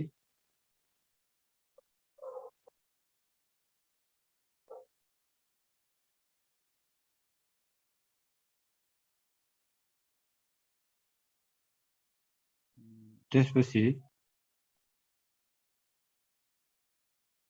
यहाँ तलमाथि परेछ यसको भावी कार्य दिशाको लागि एकपटक। अब यो अक्षराङ्क कार्यविधिमा भएका समस्या समाधानको लागि अब के गर्नु पर्ला भन्ने कुरामा मूल्याङ्कनमा एकरूपता ल्याउनु पर्यो भनेको चाहिँ कक्षा 1 देखि 12 सम्मको हैन फरक तरिकाले विद्यालयले फरक व्याख्यात्मक टिप्पणी भने जस्तो अहिले एमसीसी को कुरा छ नि व्याख्यात्मक टिप्पणी भने फरक तरिकाले आफ्नै अर्थमा चाहिँ लगाउनु भयो। त्यो हिसाबले त्यो नभएर सबैमा एकरूपता हुने गरी गर्नु पर्यो भने त्यसै कारण अहिले पाठ्यक्रम विकासमा हामीले चाहिँ कक्षा 1 देखि 12 सम्मको नमुना त्यसको चाहिँ ग्रेडिङ गर्ने कुराहरू चाहिँ कसरी निकाल्ने कसरी ग्रेडिङ गर्ने विद्यार्थी पाएको अङ्कलाई आन्तरिक पाइए त्यो कुरा चाहिँ अहिले हामी बनाउँदैछौँ एकरूपताको लागि। यो मूल्याङ्कनमा कक्षा विद्यालय शिक्षाको सबैमा एकरूपता कायम गर्नु पर्यो एउटा। कट अफ पोइन्ट तोक्नु पर्यो कट अफ ग्रेड पोइन्ट तोक्नु पर्यो भनेको छ। अहिले चाहिँ अब तोकेको अवस्था छ, योभन्दा पहिला थिएन। अब न्यूनतम यति ग्रेड प्राप्त गरेकै हुनुपर्छ भनेर तोक्नुपर्छ। बढीमा 2 विषय एकपटकसम्म ग्रेड वृद्धिको मौका परीक्षा दिन सक्ने खालको हुनु पर्यो भन्ने कुरा चाहिँ हो। धेरै विषयमा पटक ग्रेड वृद्धिको नाममा परीक्षा दिएर जबरजस्ती माथि उकाल्ने प्रवृत्ति गलत हो भनेको भन्नाले अहिले चाहिँ के हुन्छ कम्तीमा 2टा विषय भनेको छ। अब 2टा विषयको लागि मात्रै। अर्को शिक्षकलाई जिम्मेवारी बनाउनु पर्यो यसको लागि। साँच्चीकै कार्यान्वयन गर्ने हो भने लेटर ग्रेडिङ प्रणालीको साँच्चीकै कार्यान्वयन गर्ने हो भने त्यो पनि आज अहिले होलिस्टिकमा छ। पछि विषयगत रूपमा यो विद्यार्थीले आउटस्ट्यान्डिङ हुनको लागि यो ल्याएको हुनुपर्छ भन्ने भएपछि त आज चाहिँ बढी विद्यार्थीको पढाइ पनि आज बढी हैन आफैले पढ्ने बानीको विकास हुन्छ। अनि शिक्षकले पनि त्यो किसिमको पढाउने हैन पद्धति शैली चाहिँ परिवर्तन गर्नुहुन्छ। त्यसै कारणले शिक्षकलाई जिम्मेवारी बनाउनु पर्ने भन्ने महत्त्वपूर्ण पाठ हो। किनभने सबै कुराको परिवर्तन त शिक्षकबाट हुन्छ। विद्यार्थीको मूल्याङ्कनमा शिक्षकको पूर्ण जिम्मेवारी बनाउने र विद्यार्थीको सिकाइ उपलब्धिका आधारमा शिक्षकको कार्य सम्पादन मूल्याङ्कन गर्न मौजूदा नीति व्यवस्थामा अलिक परिवर्तन गर्नुपर्छ हैन। अहिलेको शिक्षक सेवा नियमावली शिक्षा नियमावली भएको प्रावधानलाई पनि यो चाहिँ चेन्ज गर्नुपर्छ। अक्षराङ्कन पद्धतिमा अङ्कलाई अक्षरमा रूपान्तरण गर्ने मात्र होइन, शिक्षकको क्षमता अभिवृद्धि सहित कक्षा शिक्षणमा सुधार गर्ने कुरालाई जोड दिनुपर्छ भन्ने कुरा चाहिँ यसमा हो। अब अर्को भनेको चाहिँ विद्यालय सञ्चालन है। विद्यालय सञ्चालनमा प्रभावकारिता भनेको चाहिँ अब यसले के गर्दो रहेछ भने न्यूनतम त्यो विद्यार्थीले पढ्नुपर्ने समय चाहिँ महत्त्वपूर्ण गरेछ। यति समय चाहिँ विद्यार्थी पढ्नै पर्छ, विद्यालय खोल्नै पर्ने समय यति हो, विद्यार्थीले सिक्ने समय यति हो भन्ने कुरालाई त्यहाँ तोक्नै पर्छ भनेको। तोक्नु त अहिले तोकिहाल्छ। शिक्षा नियमावलीमा कम्तीमा 220 दिन विद्यालय हैन खोल्ने भनेको छ। अहिले राष्ट्रिय पाठ्यक्रम प्रारूपमा कम्तीमा 205 दिन पठन हुने भनेको छ। तर पनि त्यो अनुसारको विशेष कारणवश हुन सकेको छैन। अब यसमा चाहिँ यो विशेष गरी पाठ्य पुस्तकमा आधारित भन्दा पनि पाठ्यक्रममा आधारित त्यहाँ भएको ग्रेडमा आधारित हैन आन्तरिकको मूल्याङ्कन पद्धति छ। प्रयोगात्मक परियोजना कार्यको आधार मापदण्ड त्यहाँ तोकेको अनुसार दृष्टिकोण तालिका अनुसारको पठन पाठनको कुरा चाहिँ अन्त्यमा मूल्याङ्कन भन्दा पनि दैनिक रूपमा सहजीकरण क्रियाकलाप गर्दाखेरि नै हामीले त्यो पाठ्यक्रममा आधारित सिकाइ उपलब्धिमा आधारित चाहिँ मूल्याङ्कन प्रणाली अपनाउनुपर्छ। प्रश्नपत्र निर्माणमा आधुनिकता अपनाउनुपर्छ भनेको छ। अनि राम्रो असल अभ्यासको आदान प्रदान गर्ने कुरा लाई पनि समावेश गर्नुपर्छ र ताकि चाहिँ यसरी विद्यार्थीको चाहिँ उनीहरूको पर्फर्मेन्स उनीहरूको हैन आउटस्ट्यान्डिङ ल्याउनको लागि यो क्रियाकलाप यसरी गराउनुपर्छ विषयगत रूपमा अतिरिक्त क्रियाकलापको क्रममा सहक्रियाकलापको क्रममा पनि यसरी गर्नुपर्छ भन्ने कुरा चाहिँ अब सेयरिङ गर्नु चाहिँ अब अति आवश्यक छ अहिले त्यो प्रणालीको विकास गर्नुपर्छ भने हो अर्को भनेको पेशागत तालिममा ग्रेडिङको समावेश गर्नुपर्छ भने हो यसमा पनि शिक्षकको पेशागत निर्णय क्षमता विकास गर्नुपर्ने हुन्छ यसमा टिचर डेभलपमेन्ट म्यानेजमेन्टमा जोड दिएर मौद्ध मूल्याङ्कन प्रणालीलाई पनि सुधार गर्ने हो भने पक्कै पनि अक्षराङ्कन पद्धतिलाई यो सेल्फ रेगुलेटेड डिजाइनको रूपमा विकास गरियो भने पक्कै पनि यो यसको अक्षराङ्कन कार्यविधि जुन छ के हाम्रो लेटर ग्रेडिङ त्यो चाहिँ पद्धतिलाई प्रभावकारी रूपमा कार्यान्वयन गर्न सकिन्छ भन्ने कुरा चाहिँ यसमा एउटा अर्को उपायको रूपमा हो अर्को चाहिँ वर्गान्तर मिलाउने भन्ने कुरा छ अब अहिले वर्गान्तर चाहिँ हाम्रो विशेष गरी अरू देशको अहिले हेर्नुभयो भर्खरै अरू विभिन्न देशको कट अफ पोइन्ट कुरा गर्दाखेरि कसैको 60 छ कसैको 55 कसैको 50 कसैको 40 कसैको 35 छ हैन त्यो भनेको चाहिँ यो ग्रेड प्रणालीमा चाहिँ पुनः व्याख्या चाहिँ गर्नु आवश्यक छ भन्ने कुरा छ जति ग्याप कम भयो उति नै राम्रो हुन्छ भने हो जति ग्याप बढी भयो त्यति नै चाहिँ हाम्रो हैन मूल्याङ्कनको चाहिँ गरेको कुरा चाहिँ भ्यालिडिटी चाहिँ हैन त्यसको रिलायबिलिटी कम हुन्छ भन्ने हो त्यसै कारणले यहाँ चाहिँ सिकाइ उपलब्धिको चाहिँ बढी र माथिल्लो वर्गान्तर कम हुनु उपयुक्त छ माथिल्लोमा जस्तो अब 100 छ 95 90 85 भयो भने असाध्यै राम्रो हुन्छ भन्ने कुरा हो अहिले विश्वव्यापी रूपमा हेर्ने हो भने एउटै अक्षरभित्रको पनि वर्गान्तर प्लस माइनसका रूपमा पनि बनाउन सकिन्छ र अर्को चाहिँ आधारभूत तहको 1-8 को लागि एक खालको माध्यमिक 9-12 को अर्को खालको पनि बनाउन सकिन्छ तर अब एकरूपता एउटै खालको पनि बनाउन सकिन्छ भन्ने कुरा हो व्याख्यामा पुनर्विचार गर्नुपर्छ भने चाहिँ विगतमा भएको अलिकति केही त्रुटि थियो अहिले बनाएको अलि अथेन्टिक भयो विगतमा चाहिँ 9वटा ग्रेडमा कुरा गर्दा भेरी इन्सफिसिएन्ट पार्शियली एक्सेप्टेड अब यस्ता खालका कुराहरू भएन यो ठिक भएन कि यो चाहिँ के हो त यो भेरी इन्सफिसिएन्ट भनेको के हो यो इन्सफिसिएन्ट पार्शियल एक्सेप्टेड के हो पास फेल के हो यो चाहिँ ठिक भएन भनेको कि यिनीहरूलाई कि त कि फेल हुनुपर्छ कि पास हुनुपर्छ कि त माथिल्लो कक्षा वा तहका लागि अध्ययनलाई योग्य नभएको भनेर भन्नै पर्छ त्यसै कारण अहिले चाहिँ एनजी 35 भन्दा कम लागेको एनजी भन्ने कुरा चाहिँ अहिले ल्याएको छ अब अहिले भएको पद्धतिमा अलि राम्रा पक्ष छन् भन्ने कुरा यसमा संकेतको रूपमा देख्न सकिन्छ अहिले अर्को चाहिँ गुणस्तरको चाहिँ आधारलाई पनि हामीले ध्यान दिएर मूल्याङ्कन गर्नुपर्छ भने हो अक्षराङ्कन प्रणाली प्रयोग भएका देशको अन्तर्राष्ट्रिय अहिले हेर्नुभयो भर्खरै सार्क कन्ट्रीको अभ्यास हेर्दा गुणस्तर शिक्षा गुणस्तर कायम गर्नको लागि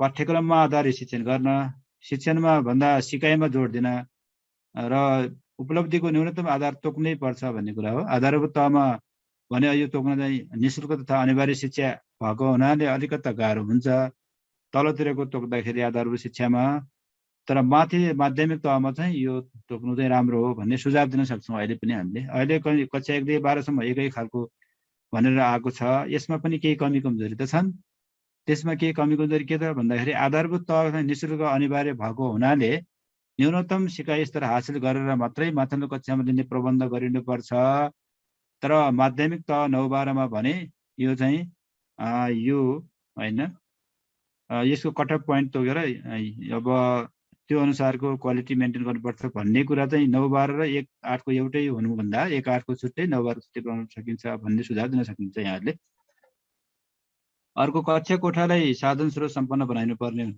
अक्षराङ्कन कार्यविधि भन्ने क्वालिटीमा जोड दिने भन्ने कक्षा कोठाको शिक्षण सिकाइ कस्तो छ त्यहाँको सिकाइ वातावरण कस्तो छ भन्ने कुरालाई पनि ध्यान दिनुपर्छ सिकाइलाई कार्यमा आधारित र मूल्याङ्कनलाई तथ्यमा आधारित बनाउनु म कक्षा कोठामा पर्याप्त मात्रामा शैक्षिक सामग्रीको पूर्ण रूपमा प्रयोग गर्ने विद्यार्थीलाई बढीभन्दा सृजनात्मक उच्च दक्षताको सिपहरू विकास गराउन सक्ने खालको त्यहाँको पर्याप्त मात्रामा सामग्रीको व्यवस्थापन ल्याबको कुरा साइन्स ल्याब आइसिटी ल्याब पुस्तकालय अब त्यो मात्रै नभएर अरू आधुनिक सामग्रीहरूको पर्याप्तताको कारणले विद्यार्थीले चाहिँ सिक्नुपर्ने कुरालाई पनि विभिन्न एनालिटिकल्ली लजिकल्ली क्रिटिकल्ली हैन चाहिँ यो चाहिँ प्रोड्युसिङ गर्ने खालको चाहिँ भ्यू पोइन्ट आफ्नो भ्यू राय दिने विभिन्न अध्ययन अनुसन्धानपछि नयाँ आफ्नो सुझाव रेकमेन्ड गर्ने खालको कुरालाई जोड दिनुपर्छ भन्ने कुरालाई हामीले जोड दिनुपर्छ त्यसमा चाहिँ विद्यार्थीलाई सिक्नुपर्छ भन्ने भावना विकास गर्ने, विद्यार्थीले सिकेको कुरा, सिक्न बाँकी कुरा, माथिल्लो ग्रेड प्राप्तिका लागि थप अभ्यास गर्नुपर्ने क्षेत्रको वस्तुपरक जानकारी दिन सक्ने खालको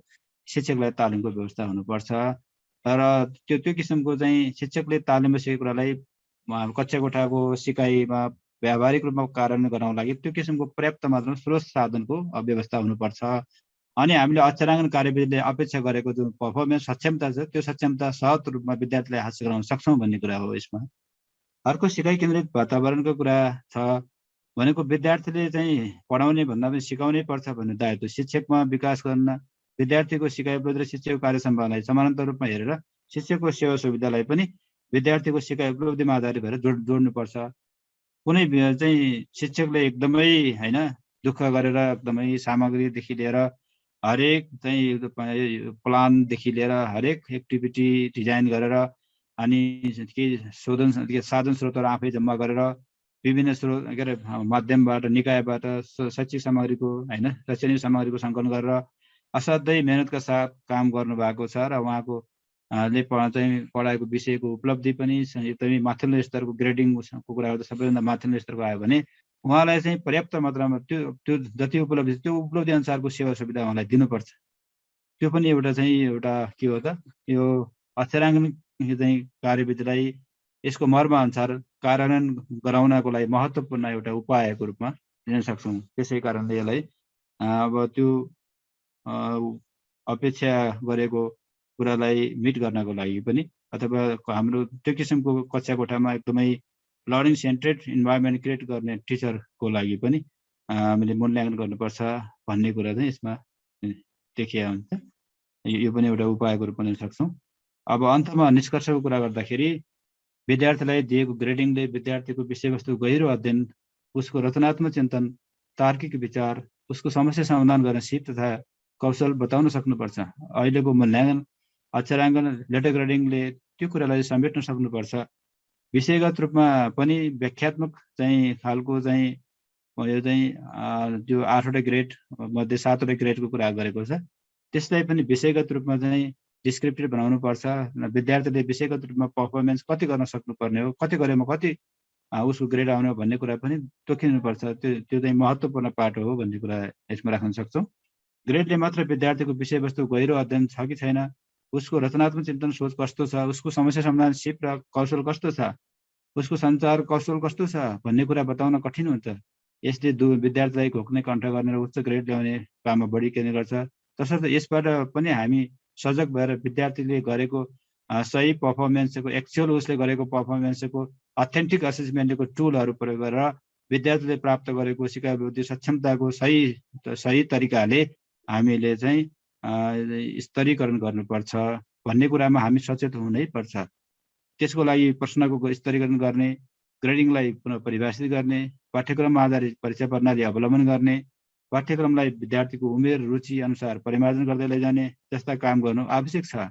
यसका साथमा लेटर ग्रेडिङको बारेमा जनचेतना फैलाउने, मानव संसाधनको विकास गर्ने, तालिमलाई अझ सुदृढ र सशक्त बनाउने, अध्ययन अनुसन्धान कार्यलाई तीव्रता दिने र शिक्षकहरूलाई लेटर ग्रेडिङको मर्म र भावनाको निरन्तर तालिम, कार्यशाला, गोष्ठी आयोजना गर्ने जस्ता कार्यहरू गर्नु अपरिहार्यता छ। त्यसै कारणले अक्षराङ्कन चाहिँ पद्धतिलाई प्रभावकारी रूपमा कार्यान्वयन गर्ने हो भने यी विविध पक्षमा हामीले ध्यान दिनैपर्छ भन्ने कुरा यहाँले लेखिदिनु भयो भने त्यो चाहिँ यसमा होइन लङ क्वेसनमा चाहिँ त्यो परीक्षकले पनि परीक्षण गर्दाखेरि पनि ऊ मख हुन्छ। त्यस कारण नम्बर 1-2 नम्बर बढी दिन सक्छ। यसरी यहाँहरूले लेख्नु होला। Thank you very much. यसमा केही कन्फ्युज छ भने भन्नु होला।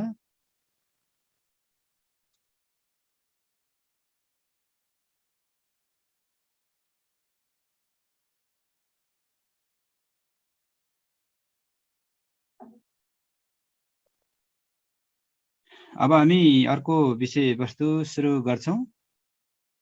के छ यहाँहरूको अर्को सुरुवात गरौँ कि नगरौँ भन्नुहोस् त, च्याट बक्समा लेख्नुहोस्।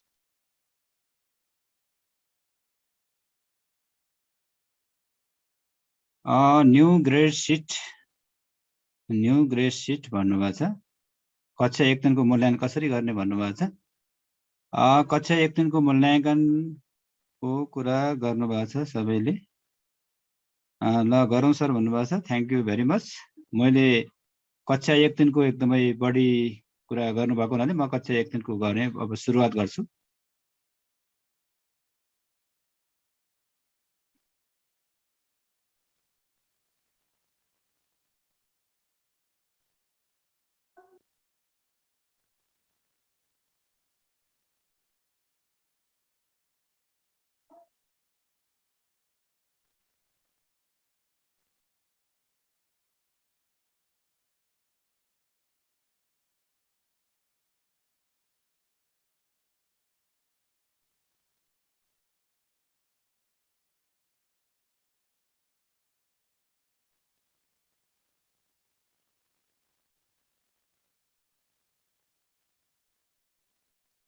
आज हामी कक्षा 1-3 को सकौँ, त्यसपछि बाँकी अरू पनि हेर्दै जान्छौँ हामी सबै।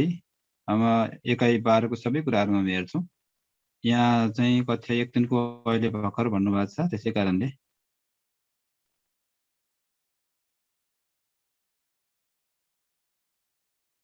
म कक्षा 1-3 तिर गएँ एकछिन थोरै।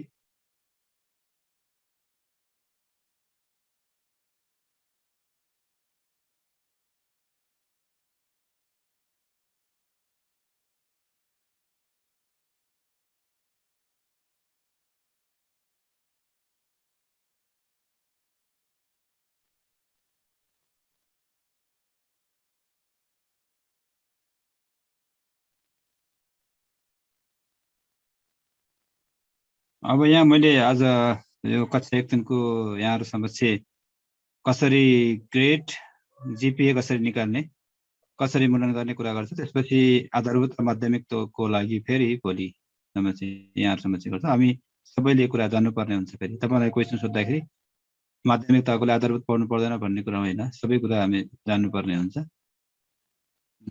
यहाँ चाहिँ मैले छोटकरीमा के भने आधारभूत तह कक्षा 1-3 को मूल्याङ्कन प्रक्रियाको बारेमा कुरा गर्छु।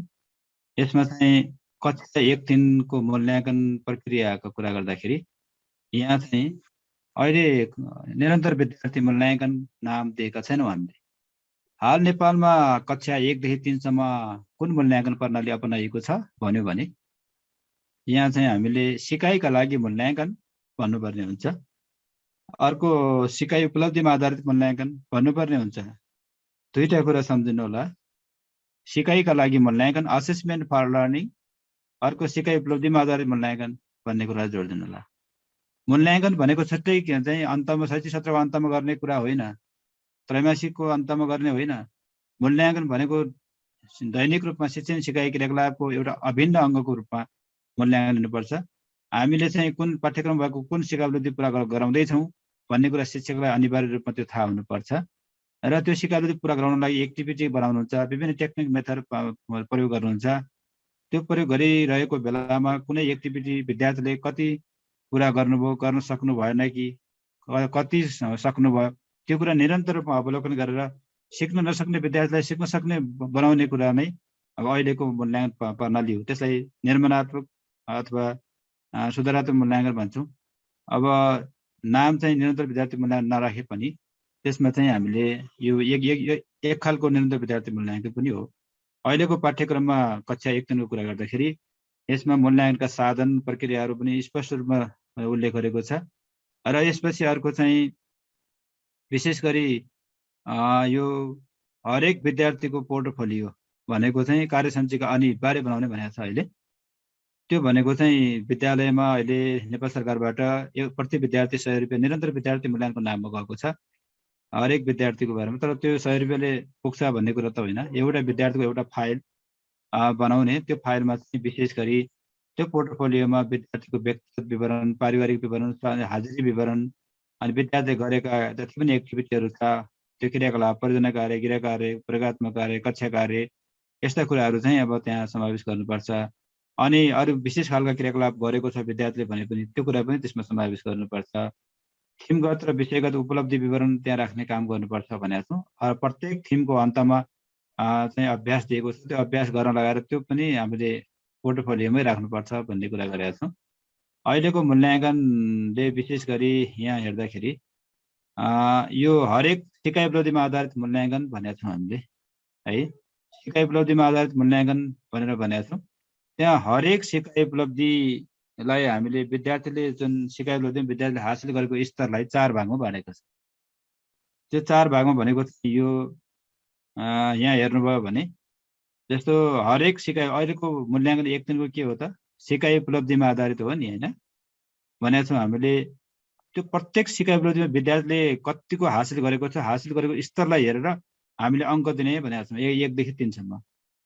त्यो भनेको चाहिँ तपाईँले जाँचमा परीक्षाको लागि पनि विषयगत वस्तुगतमा दुवैको लागि यो महत्त्वपूर्ण भएको हुनाले मैले भने यो कुनै विद्यार्थीले 4 मा 4 भनेको हरेक सिकाइ उपलब्धिमा अधिकतम पाउने अङ्क कति हो 4। त्यो 4 पाउनको लागि के गर्नुपर्छ विद्यार्थीले पाठ्यक्रममा भएको मुख्य सिकाइ उपलब्धि जे भनेको छ त्यही कुरा पुरा गर्नुभयो अथवा त्योभन्दा पनि बढी सिक्नुभयो भने त्यो चाहिँ 4 मा 4 दिने हो। उच्च त्यसलाई उच्च भन्छ एडभान्स भन्छ। र कुनै सिकाइ उपलब्धिमा विद्यार्थीले धेरै जसो सिकाइ उपलब्धि हैन धेरै जसो हैन उपलब्धि हासिल गर्नुभयो भने 3। अब 100 मा धेरै जसो भने 75 को हाराहारीमा त भयो नि हैन। कक्षा 1 दिनको ग्रेड सिटको भन्नुभएको छ मैले देखाउँदैछु। अब यो सकेपछि देखाउँछु है।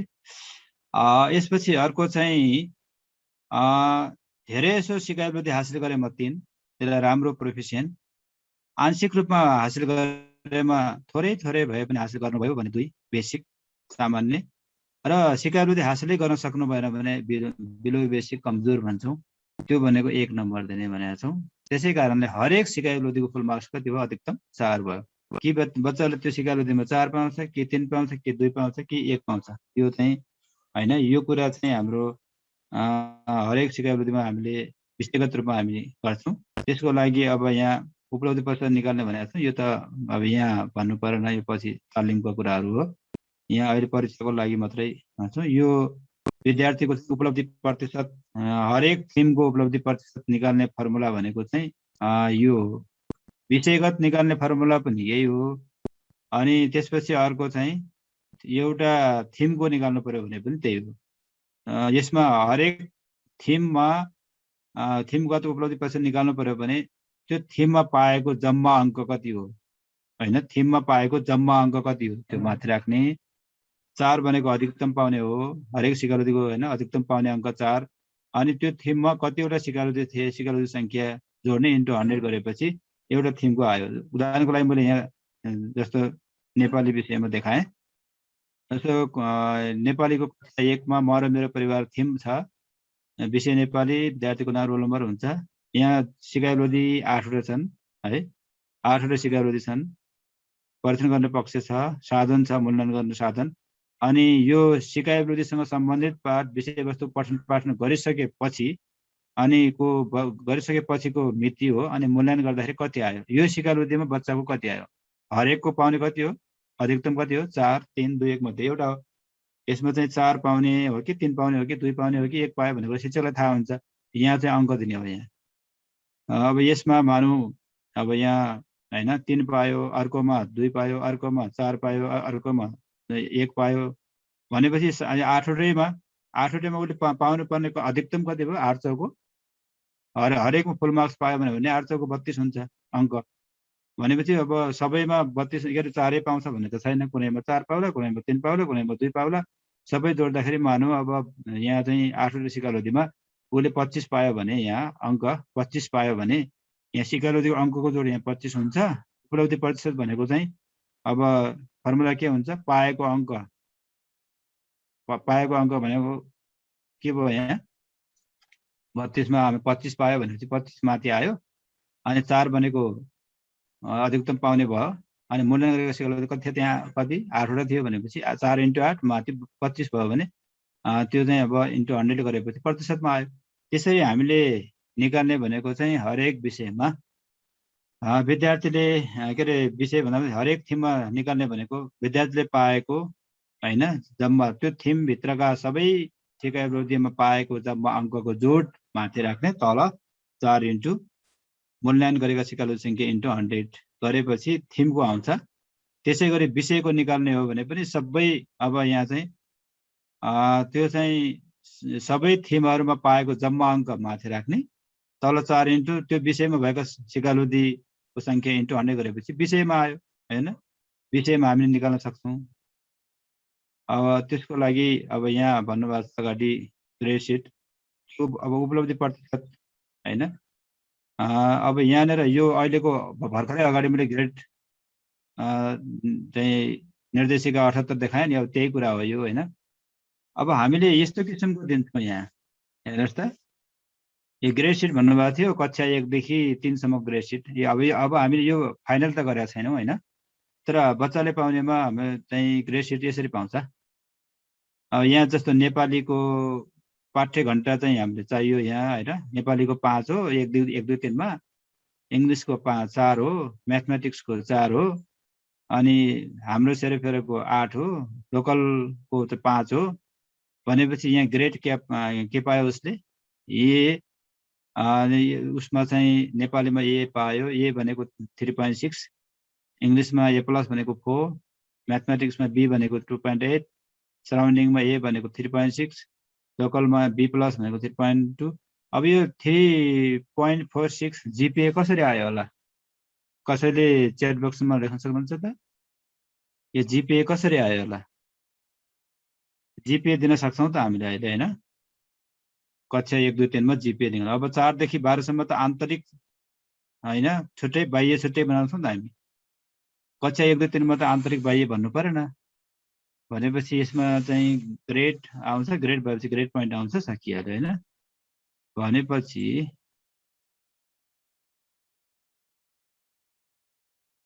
अब यहाँले चाहिँ मैले अहिलेको ग्रेड पद्धति कि पाठ्यक्रम अनुसार भन्नुभएको छ, हामीले अहिलेको नयाँ अनुसार नै गर्ने।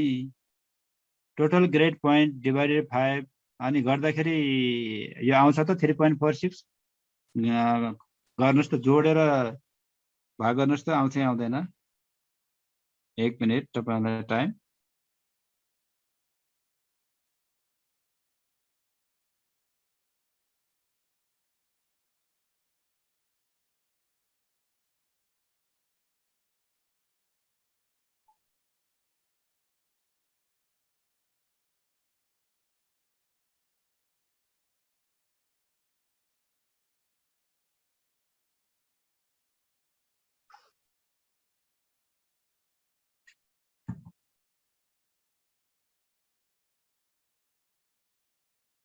आउँछ कि आउँदैन? 3.46 आउँछ कि आउँदैन?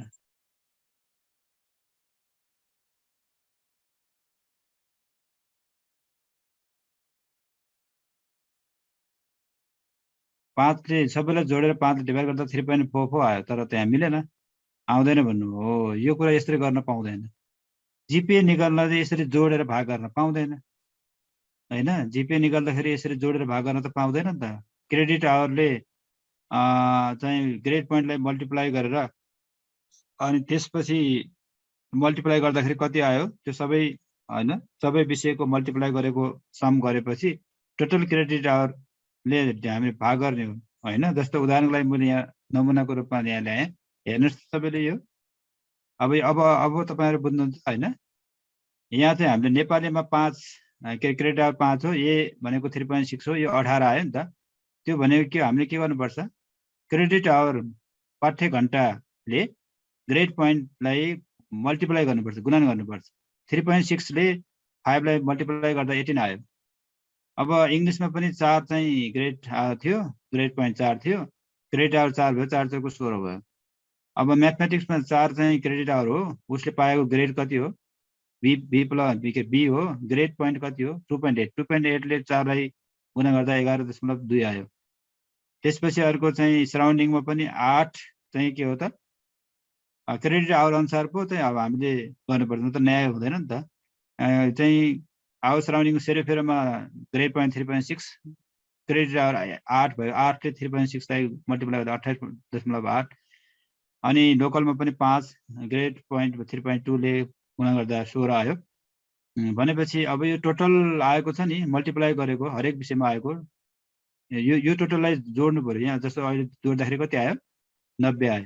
अब यो 90 छ नि, अब यो 90 लाई टोटल हाम्रो विषयको क्रेडिट आवर कति हो? साप्ताहिक 26 हो नि त। हो, यो 90 लाई 26 ले गुणन गर्दा त्यसरी भाग गर्दाखेरि 3.46 आउँछ।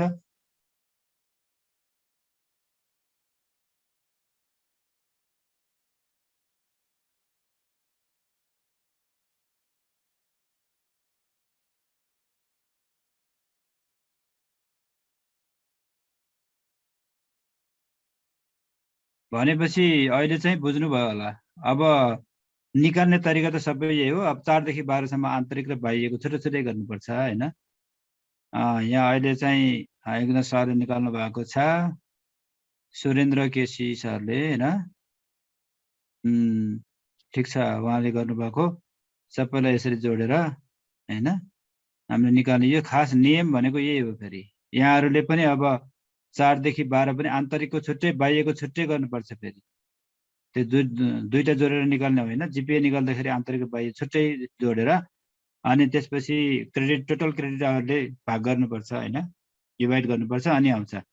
अब सबै क्लियर भन्नुभयो होला। यति भएपछि अब यो हामीले कार्यविधिमा छ नि, अहिले 1 देखि 12 सम्मको कार्यविधिमा चाहिँ हामीले ग्रेड सिटमा निर्माण गर्दा हाम्रो सेरोफेरोलाई विज्ञान र सामाजिक छुट्याउन पाइन्छ कि पाइँदैन भन्नुभएको छ। पाइँदैन।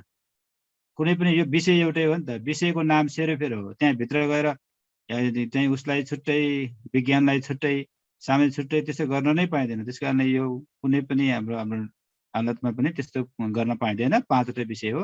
सेरोफेरो भन्ने बित्तिकै क्रेडिट आवर 8 हो। सेरोफेरो भनेको एउटै विषय हो भन्ने सम्झिनु होला। त्यसरी चाहिँ गर्ने हो।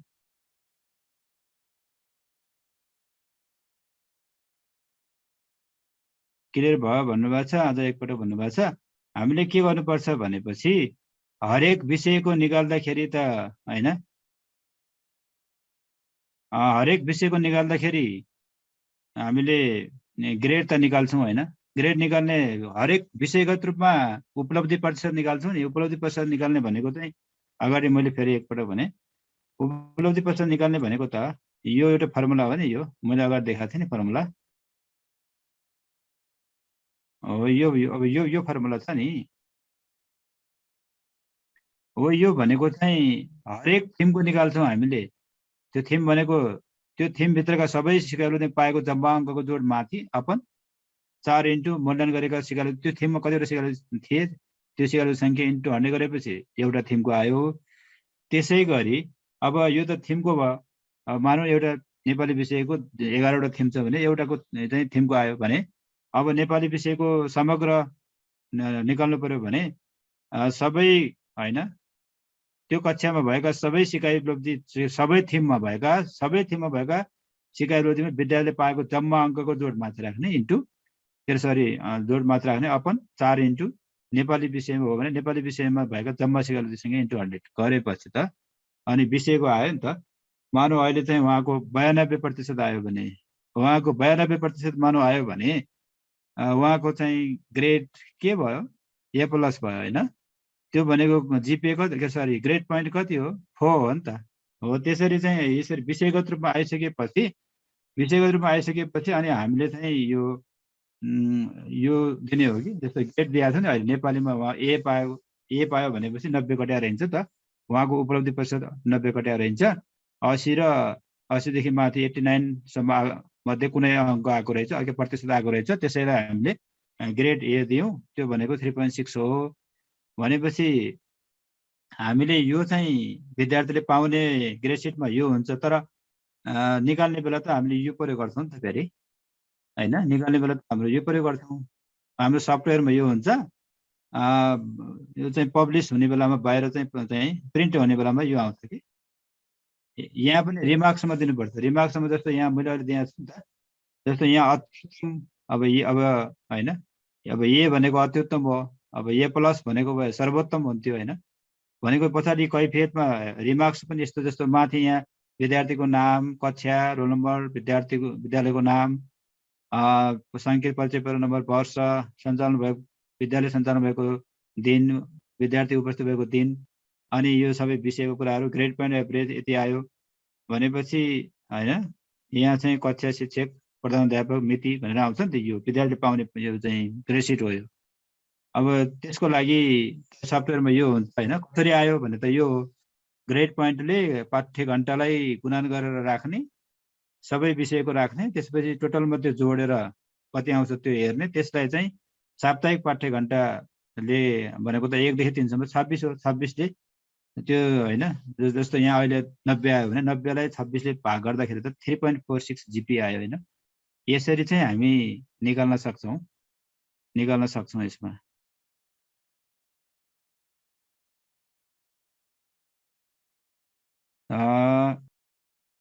कक्षा 4 देखि 8 सम्म पनि यहाँहरूले चाहिँ यो है कक्षा 4 देखि 8 सम्म अब यसरी अब यो फाइनल भएको छैन। मैले भने यो तरिका त तपाईले सिक्ने तरिका त एउटै हुन्छ। कक्षा 6, 7, 8 के अरे 4 देखि 8 सम्म र 9, 12 को पद्धति पनि अब यस्तै नै हुन्छ यो हैन। अब जस्तो यहाँ चाहिँ नेपालीको लागि 5 पाठ्य घण्टा भयो 4 देखि 8 सम्म। उसले चाहिँ ग्रेड A+ पायो। A+ भनेको 4 हो। अनि यो इन्टर्नलमा आन्तरिकमा एक्सटर्नलमा A पायो। A भने 3.6 हो। त्यस्तै गरी इङ्ग्लिसमा पनि त्यसले A पायो भनेको 3.6, B+ पायो 3.2। यसरी सबै पाएपछि 3.65 GP पायो नि उसले हैन। 3.65 चाहिँ GP पायो नि। अब यो GPA पनि निकाल्ने तरिका त यहाँबाट त थाहा हुन्न हैन। GPA निकाल्ने तरिका त यहाँबाट थाहा हुन्न। अहिले त तपाईले सिकिसक्नु भयो भनेपछि के गर्नुपर्छ यसमा क्रेडिट आवरले चाहिँ केलाई गुणन गर्नुपर्छ, इन्टर्नलको चाहिँ ग्रेड पोइन्टलाई गुणा गर्ने, एक्सटर्नलको चाहिँ ग्रेड पोइन्टलाई गुणा गर्ने।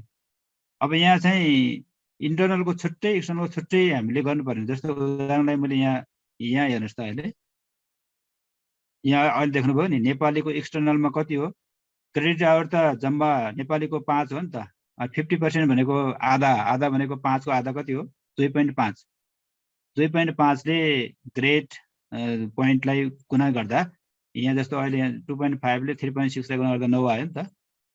अनि नेपालीमा इन्टर्नलमा पनि 2.5 ले 4 लाई गुणा गर्दा 10 आयो।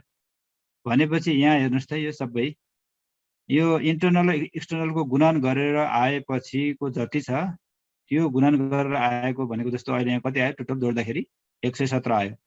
भनेपछि कक्षा 1 4 देखि 8 सम्म कति हो पाठ्य घण्टा 32। यो अब यो 117 लाई 32 ले भाग गर्ने हो भने अनि 3.65 आउँछ। भनेको तरिका त सबै एउटै हो। बुझ्नु भएन त हैन। तरिका त सबै एउटै हो हैन। यसरी चाहिँ तपाईहरुले बुझ्न सक्नुहुन्छ। 1 दिनको जस्तै हो हामीले निकाल्ने। अब आन्तरिक र बाह्य मात्रै 1 दिनमा छैन। अब अरु चाहिँ है अरु चाहिँ हाम्रो 90/17.2 वाट भन्नुभयो। 17.2 होइन हाम्रो कति छ यहाँ 32 छ त। यहाँ 32 ले 117 लाई भाग गरेको हो त। यहाँ गुणन गरिसकेपछि आएको गुणनफललाई जोड्ने, जोडेपछि 117 आयो। 117 लाई 32 ले भाग गर्दाखेरि 3.65 आउँछ। अब यो बुझ्नुभयो होला। सबै तरिका एउटै हो। 4 देखि 12 सम्मको तरिका एउटै हो।